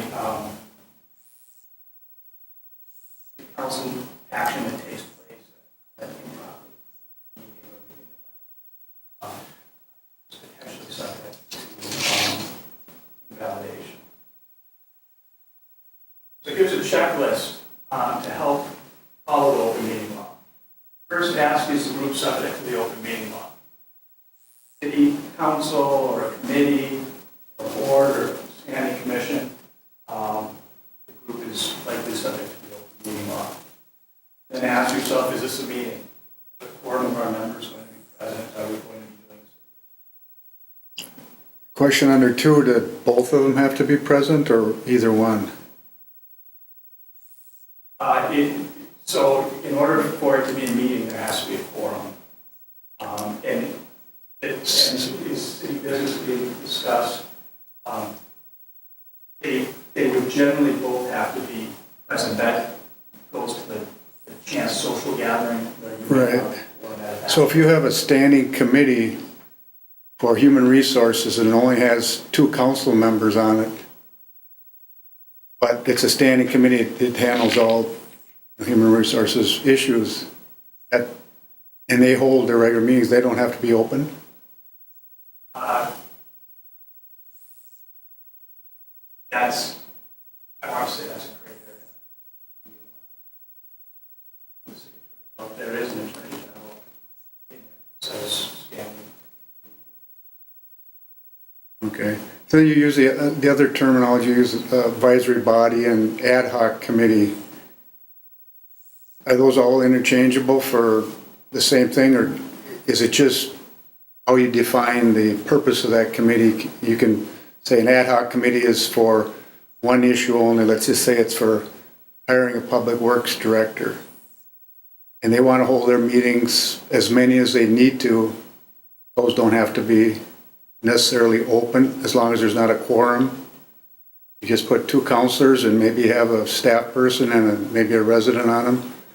Those can be held. In that kind of situation, it gets back to the hiring question that we talked about earlier. Yeah, I was going to just bring that up. So you get into a personnel, but maybe it's an issue that wasn't listed under those items that you said you could close the meeting, wasn't subject to open meeting law.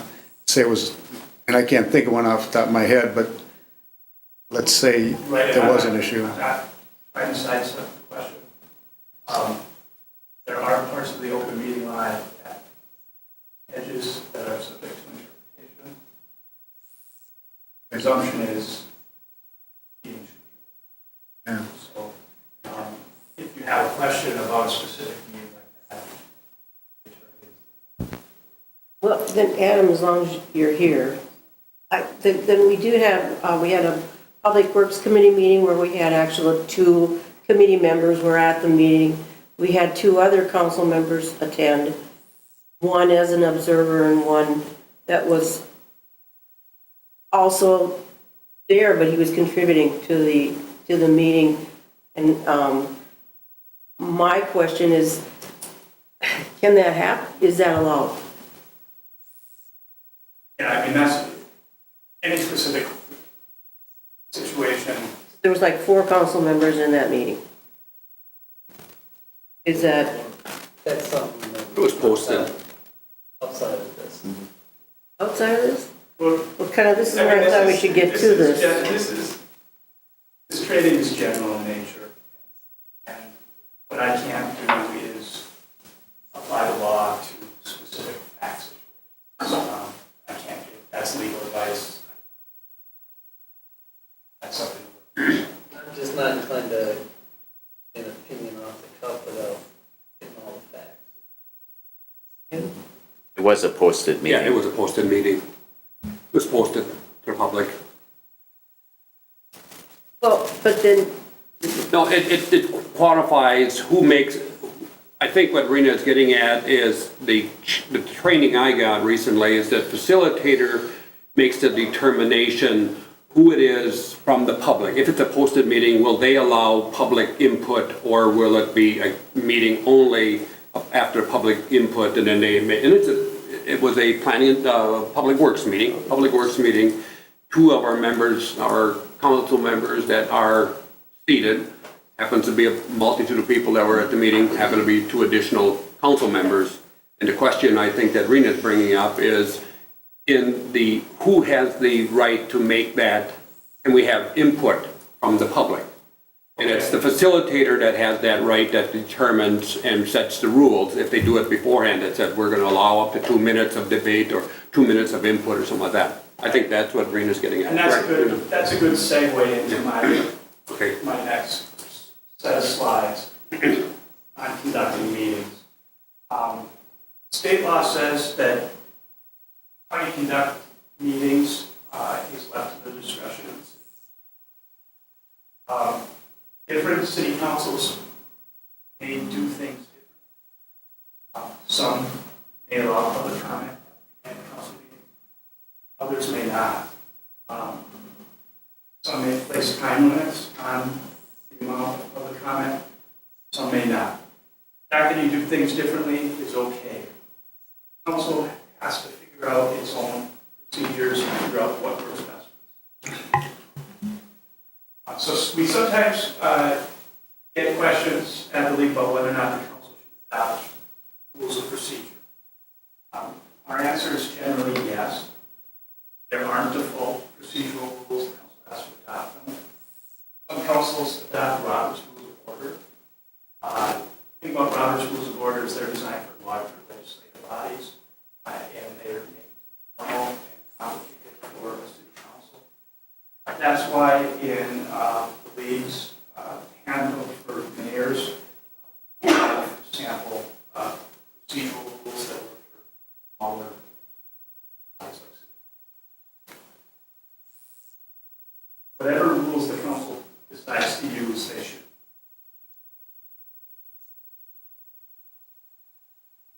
We also get the question about whether cities should have bylaws.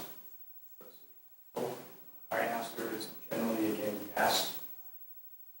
Put some rules and order in place in case there are ever any questions about how the council should operate. There are no required bylaws. Council has to adopt its own, what works best for it. Our handbook for mayors also has a sample.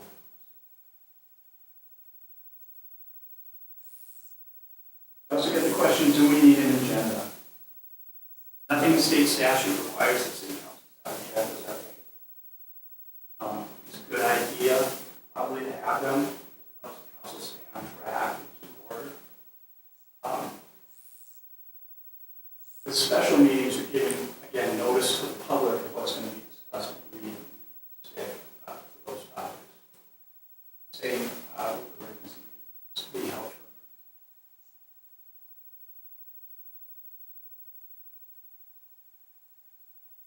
for. Just to kind of circle back to the video we watched in the beginning, let's just talk briefly about decorum. Decorum is a set of expectations that you have. I think about it when I get up to a four-way stop, I have an expectation that the cars are going to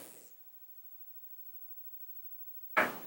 If we didn't have those expectations, exercise them, be a lot of conflict, section, a lot of accidents. So decorum are kind of those rules that help us go through everyday life and get by and get our business done without too much conflict. They apply to everyone.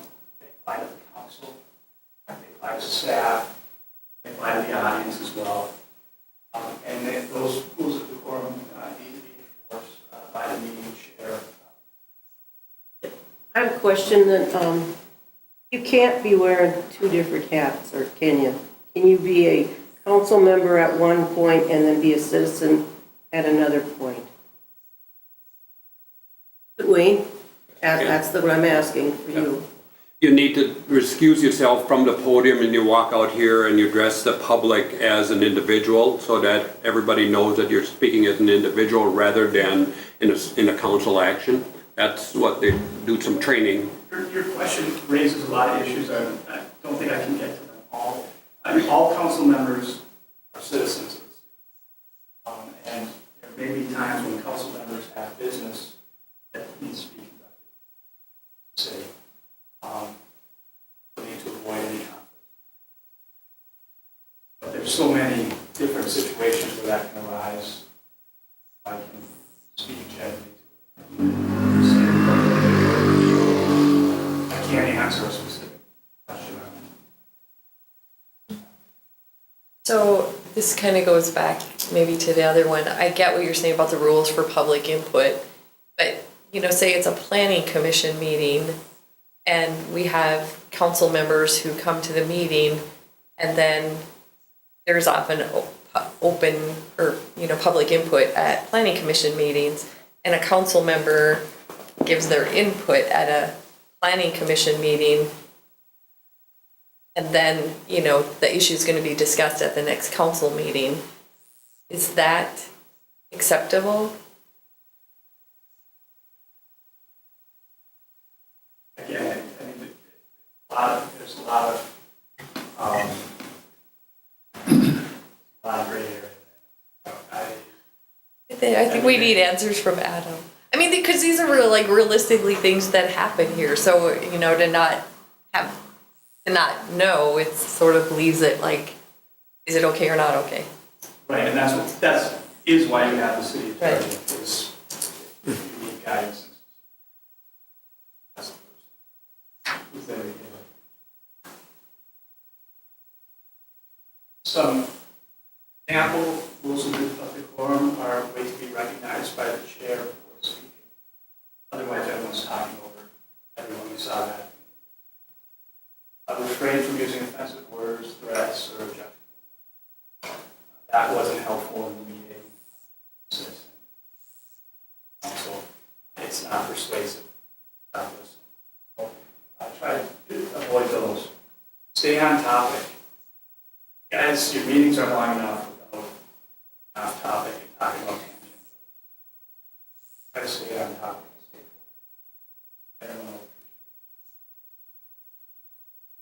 Refrain from private conversations during council meetings. Turn off cell phones. Private conversations and cell phones, they're disruptive. We talked about some of the issues there. Abide by any time limits that are set. And listen and keep an open mind. People have different perspectives on the issues. They might suggest alternatives. So listen to them and keep an open mind and think about whatever. And I just want to briefly talk about some additional resources that are available from the league. You have our research staff, which are available to talk with you about city issues. Our staff puts together a number of resources. At the Handbook for Minnesota Cities, this is Chapter 3, talks about statutory cities. A lot of the information that I talked about today on cities in Minnesota and government can be found in that handbook. Got a memo on meetings of city councils, that's available on our website. Gives a lot of the rules about meetings and discussion about meetings. The mayor's handbook with the bylaws, sample bylaws and sample rules of procedure, and a lot of other information about meetings and city leadership. There are hundreds of research memos available on our website that talk about everything from bad practices to animal regulations. So I encourage you to go to our website, take a look there if you have any questions on city government, and also contact us at the research department, and we'll help work through issues you have and provide information that can be helpful to you. You may, when you have questions for us, get the response I've given tonight, which is not to the city attorney, but at least we can give you the basic information, and the city attorney can help. And that's all I have. Adam, I just wonder, you have our questions, that, would you feel comfortable, and if you can answer it, then get back to us, but I kind of would really hope to go through these things individually and try and get some sort of an answer, or is that too much? No, Adam's willing. We've got a lot of I kind of have a feeling you're gonna, go to him on most of these, so I guess if you don't want to stick around, but if you're another resource, I'd have you stick around, maybe between the two or three of you can give us your best shot at these, but. Sure.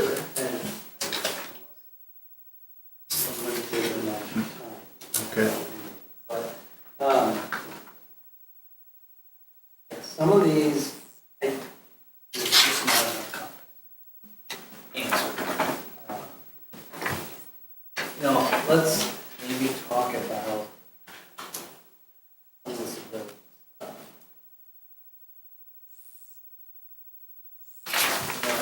I think that is of some concern. I don't believe the council has bylaws, correct?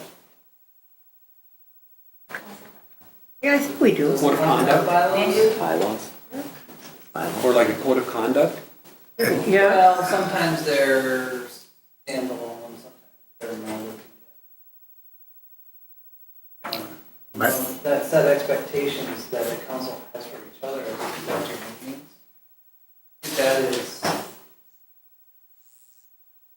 something I highly recommend. To be able to, for an individual council member, look up themselves and see something that's outside of the council, I think is helpful. And in the process of coming up with those, help things off and work through those. That's fostered a lot of discussion, and I think maybe as council does have those already, that's something to revisit. I want to just have a general discussion about it too, to the extent that appropriate to work. So, bylaws? I will look. Because some of the questions here about, asking questions of staff, not exactly a right or wrong answer on this. I think that there's some consensus that's still from those bylaws discussion, that's helpful. As it relates to staff, you're your staff, and so should be setting them up for success. In terms of grilling staff, all off guard, it shouldn't be a gotcha game at the because we have an audience now. So that's a big thing that can be incorporated into your bylaws about questions about grilling, the staff's attention, so that they can be prepared to address the full council with their response. And to the extent that council council members individually have questions about looking to get data, as I heard James talk about, really just like any other citizen, to the extent that you're looking for information, proper way to do it. Reaffirming that in the bylaws is helpful. What do you do? I mean, you know, the question is on here, if you have somebody who's asking for, you know, ask for data, then ask for more data, where, I mean, it's, and I understand it's public data, but what if it becomes a point where literally city staff, it's compromising their ability to do their job? Is there any ability to, you know, where they might be having to, you know, create stuff or look things up? Because, I mean, while I understand the rule in general, it seems like there is a point where, especially in a small city like ours, where you could consume so much of staff time responding to requests that we literally can't get the other work done. And so how do you handle that?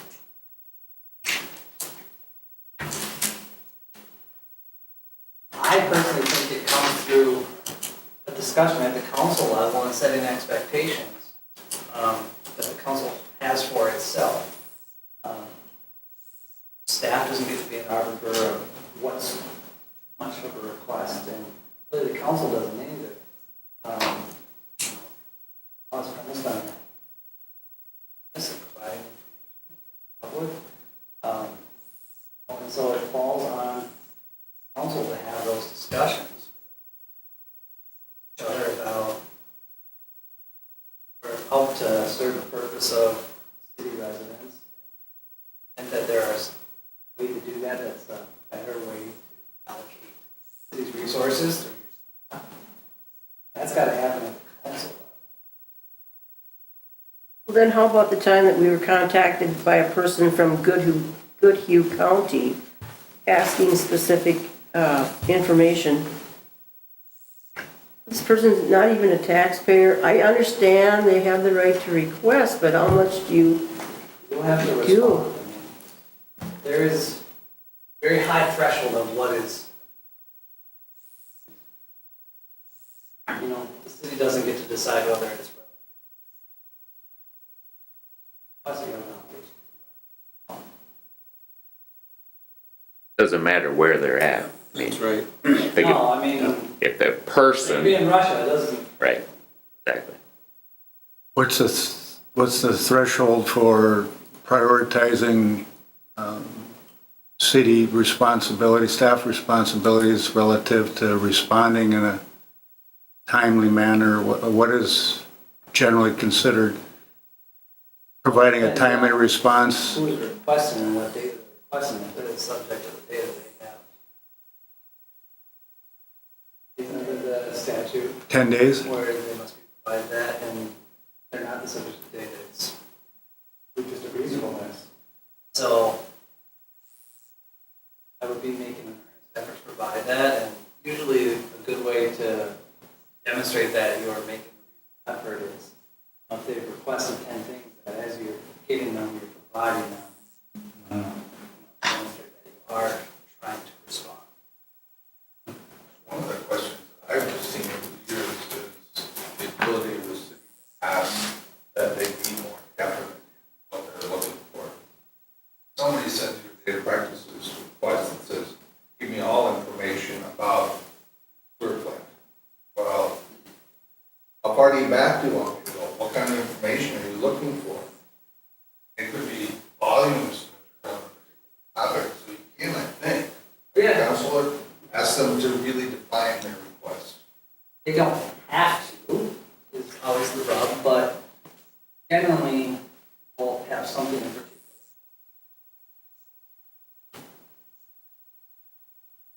Right, and the request is for everything the city has on sewer plant. It's going to take the city a lot longer to respond. Yeah, that reason why request, this is, as opposed to, well, if you really just want to know what our lift station log is for lift station 1 for Monday, March 5th, we can do that. So tell us what you want. Actually, be more responsive. And I think what you're saying, Adam, is having it a general question, just stating we want all information concerning the entire water system of Rockville versus specifying, I'd like data on bond payments for the water system. You know, rather than having the general specify the actual data, and even telling the person requesting, state your request is so general, it will take an enormous amount of time to gather that. If you can be more specific to what you're looking for, we can get to it more directly. Saying it on a friendly basis, rather than saying we can't spend that much time to gather that data. Yeah, I mean, asking that question doesn't put your obligation to provide it, but Right. the person requesting it, happier if they're getting what they're looking for. City Right. staff is gonna be less burdened with additional stuff. Adam, the question you had asked about the council code of conduct, it's addressed in our ordinance under Minnesota Basic Code 30.01 is the council. And then we've adopted restrictions as far as like the number of meetings required and stuff like that as part of our comprehensive plan. It's actually right on the public or on the city website. Pull it up. I remember doing that one time because we had some concerns about a council member missing a lot of meetings. And we had people from the public saying, you know, this council member is never at the meetings. How many meetings can he miss in a year before we have the right to, you know, ask for a seat to be vacated? I remember addressing that with administrator. So I knew we had it in there. We did it under both Minnesota Basic Code and then our code is more restrictive, or our ordinance. We didn't discuss anything with conflict of interest. That was one of the first things. When discussion is being held regarding an issue such as water or sewer rates and some members will be directly affected by the change, is this a conflict? And I think I've heard from council, it's not. Not per se. Not per se. You know, there are enumerated conflicts, you know, you're party to the contract with the city, that kind of thing. But there's kind of a catch-all provision where council person no longer unbiased in their decision-making process. They likely have conflict of interest, but that falls on the individual council person, that determination. And Rena, if I could just, please, and I don't read into the thing, but that's exactly the situation. Instead of the way it's around here, pointing fingers at it, it's an individual decision that has to be made. It's not the rest of the world. It's you as an individual sitting up there says, could this be perceived as a conflict of interest? And you, that individual, is going to be making that decision. That's the way it's intended. The conflict of interest is then, just because I'm acting on my brother-in-law that might have a transaction and the public said, oh my God, how can he go and make a biased opinion? It's that individual that is the one that should be making the decision. I'm going to excuse my voting for the purpose of the possibility of a conflict of interest. And then you share that.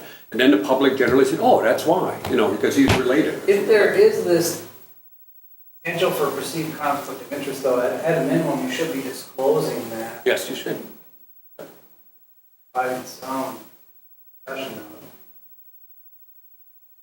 So, we always have this concern of the appearance of impropriety, that the public is going to be suspect of your action. And so, to the extent that we provide information, if that individual doesn't feel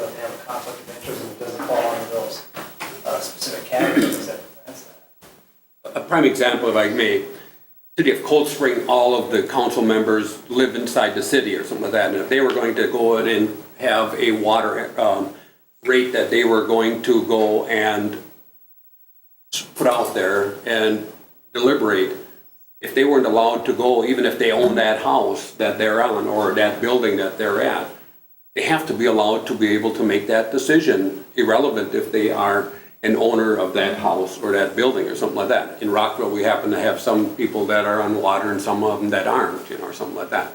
So how does other cities do it? And that's the way you have to look at it here. It says City of Cold Spring, City of St. Cloud, any of the others. How can you go and have the ability to vote if all 5 members that were deciding were owners of dwellings? And you don't do it for the individual, you're doing it as a whole. Well, Yeah, I just think there's a little difference between whether we all owned homes and we're getting a rate increase versus whether I own a business or some other property for which that directly impacts, and I do that if we're a business, and that's gonna impact my profit or loss, if you wanna look at it that way. Because the home thing impacts everybody.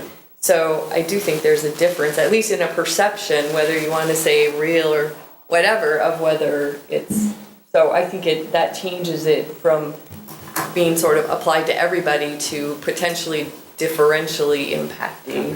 And if there's something that is specific to a particular council member that might lead to some appearance of impropriety, that should be disclosed and by that individual, at the least. By the individual voting. By that individual council person, right? Yeah, I agree. Let's just get right straight to the issue. The issue here is, I own apartments in town. And I had asked this at the League of Minnesota Cities training that I went to. I said, if we're going to set new water rates, and I own properties in town, apartments in town, and those rates are going to affect my business, is that a conflict of interest? He asked me, are you setting rates for your properties or the entire city? I said it'd be the entire city. Absolutely not a conflict of interest. You're setting rates for the entire water customers, not for your properties. I would generally agree, but that falls upon you to. Well, those meetings are open anyway, they're posted in They're open. posted as a planning commission meeting, not as a city council meeting. Right. And there's still a planning commission meeting, but we have a counselor that's showing up and wants to speak as if he's a citizen. But the concern, and my point would be that he's trying to influence the planning commission in a recommendation that comes before him as a counselor at a subsequent meeting. And if I was a planning commission member, I would feel uncomfortable having another counselor show up and try to influence what I'm going to recommend to the council, where the council's going to have another strike at it again later. Frankly, I also think it gets to confusion among the citizens because you can say, oh, I'm saying this as like I'm a citizen, but people know you're a council member. And so you've given your opinion. It doesn't matter what hat you say you're wearing, you are a council person. They have, do any other cities that you guys know of, do they recommend that your commission members not be council members? You just have council members there as a liaison to refer, but you specifically cannot have council members. Well, that is what we have. That's what we. We just have a council liaison to planning commission. But we do have where we've had at other committee meetings, more than 2 council members show up, like at a human resource committee or something. So. And this is where some of that discussion at council level about bylaws, to the extent that a council member knows they're gonna show up at a meeting, there's already 2 council members that they should be in advance contacting an administrator so that you can, that you're compliant with open meeting law. And I'm telling you, I'm always gonna give you the very conservative advice to post it. Question on, meetings posted, but it did not meet the posting requirements. Let's say it didn't have the location of the meeting. The meeting takes place, a violation is filed, complaint is filed, who is then liable for that violation? Everybody at the meeting, or only who posted the meeting incorrectly? That's really a fact-specific question. One of the questions is, was there an intent to violate the meeting law, or was it? If it's an inadvertent mistake, responsibility. That. On the other hand, if you intentionally mispost the meeting, well, that's going to have an intent. But that's why some of these questions are being asked. It's really fast. Well, I'm going to give you my opinion.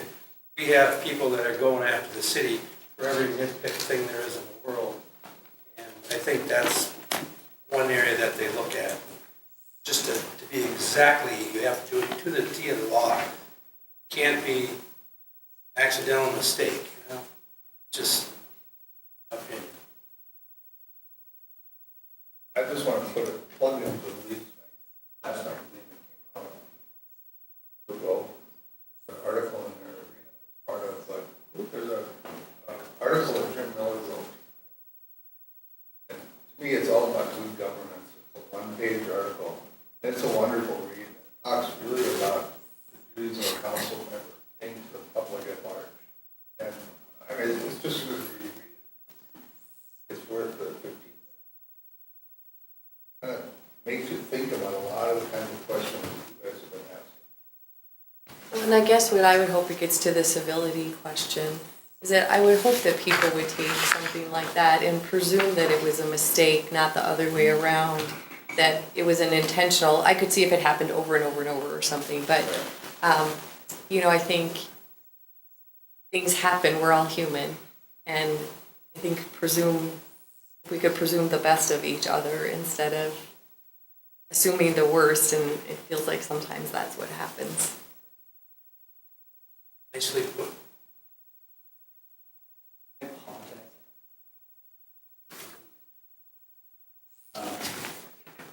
Adam, in your defense, and I've been doing this I've been very actively involved in the city for 10 years, and when we were first meeting 10 years ago when I started this, you know, we had a city attorney that was present at every council meeting, at every planning commission meeting. And the city attorney was very well briefed on the policy of the city and what was going on. I understand that the council took actions to try to cut some of the city costs. I understand and I support that.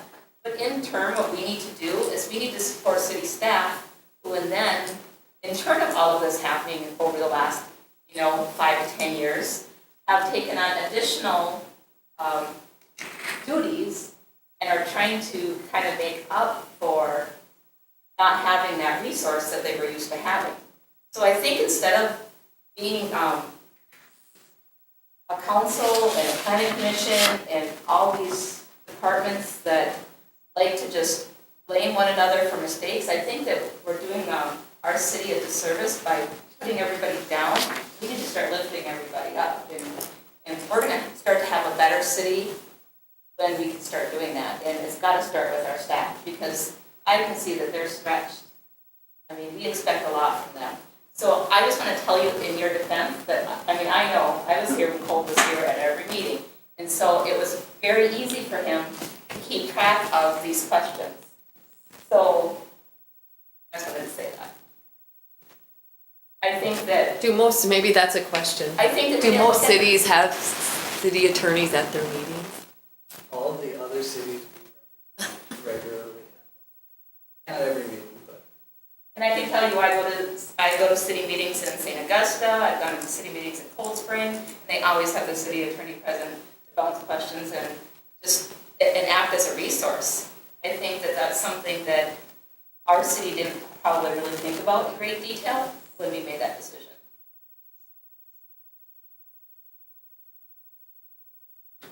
Not every city has a city president. I don't think so either. Resource question is a policy question for the city council to address. But I think when we have city council members that are questioning staff in such great detail, that's kind of what it has to go back to. I really do. I mean, it's policy, you know, we're a city, we've got ordinance, we've got requirements, we've got, legislation to follow that we've adopted as a city. Our city's been through huge changes the last 15 years, you know. We were 3 separate entities and we became a city. We've been from a council of 12 down to what we have now. We've done a lot of changing, and some people can kind of tuck and roll with these changes and some people can't. Can I make a suggestion, since Adam's had to leave already and Dwayne's already gone? We've gone over a lot of this stuff, but I would like, could each attendee here, if you have any specific questions, give them to me that I can get them answered from Adam, that you feel weren't answered here. And we probably should conclude this evening. I would like some discussion on did we talk about variances at all before? No, we did not. The whole variance question and when we Still talk grant about them. that, James? Because I have to say, at one of the last planning commission meetings, I mean, when we had a planning commission member say, well, if the neighbors don't object to it, we should just grant it. And I'm thinking, well, I don't think that that's our job. But, so I guess I sort of feel like we need more guidance or discussion. Isn't there some Training, statutes yeah. have some really detailed requirements for?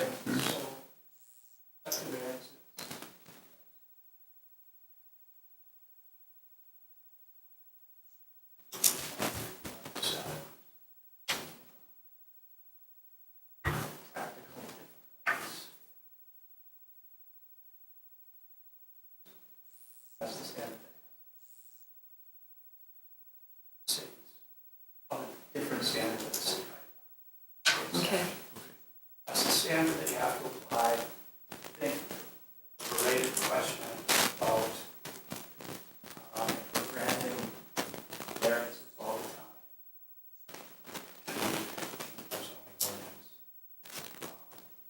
Policy decision.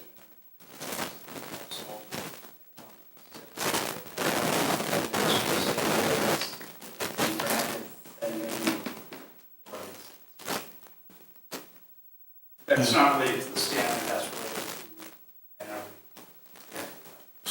to, You know, and the part I struggle with sometimes, because I hear it said, is we want to be Rockville friendly, and I think sometimes we take that to mean that we should try to grant the variance, right? Figure out some way to make it work. And I agree there's times where that makes sense, but I also think there's times when we should be saying no because there was very good reasons for having what we have in place. And so I just wonder, so, you know, how do you balance those? when you're making those decisions, work with that on applying the fact that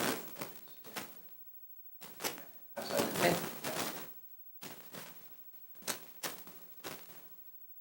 you weigh 3 elements under that standard.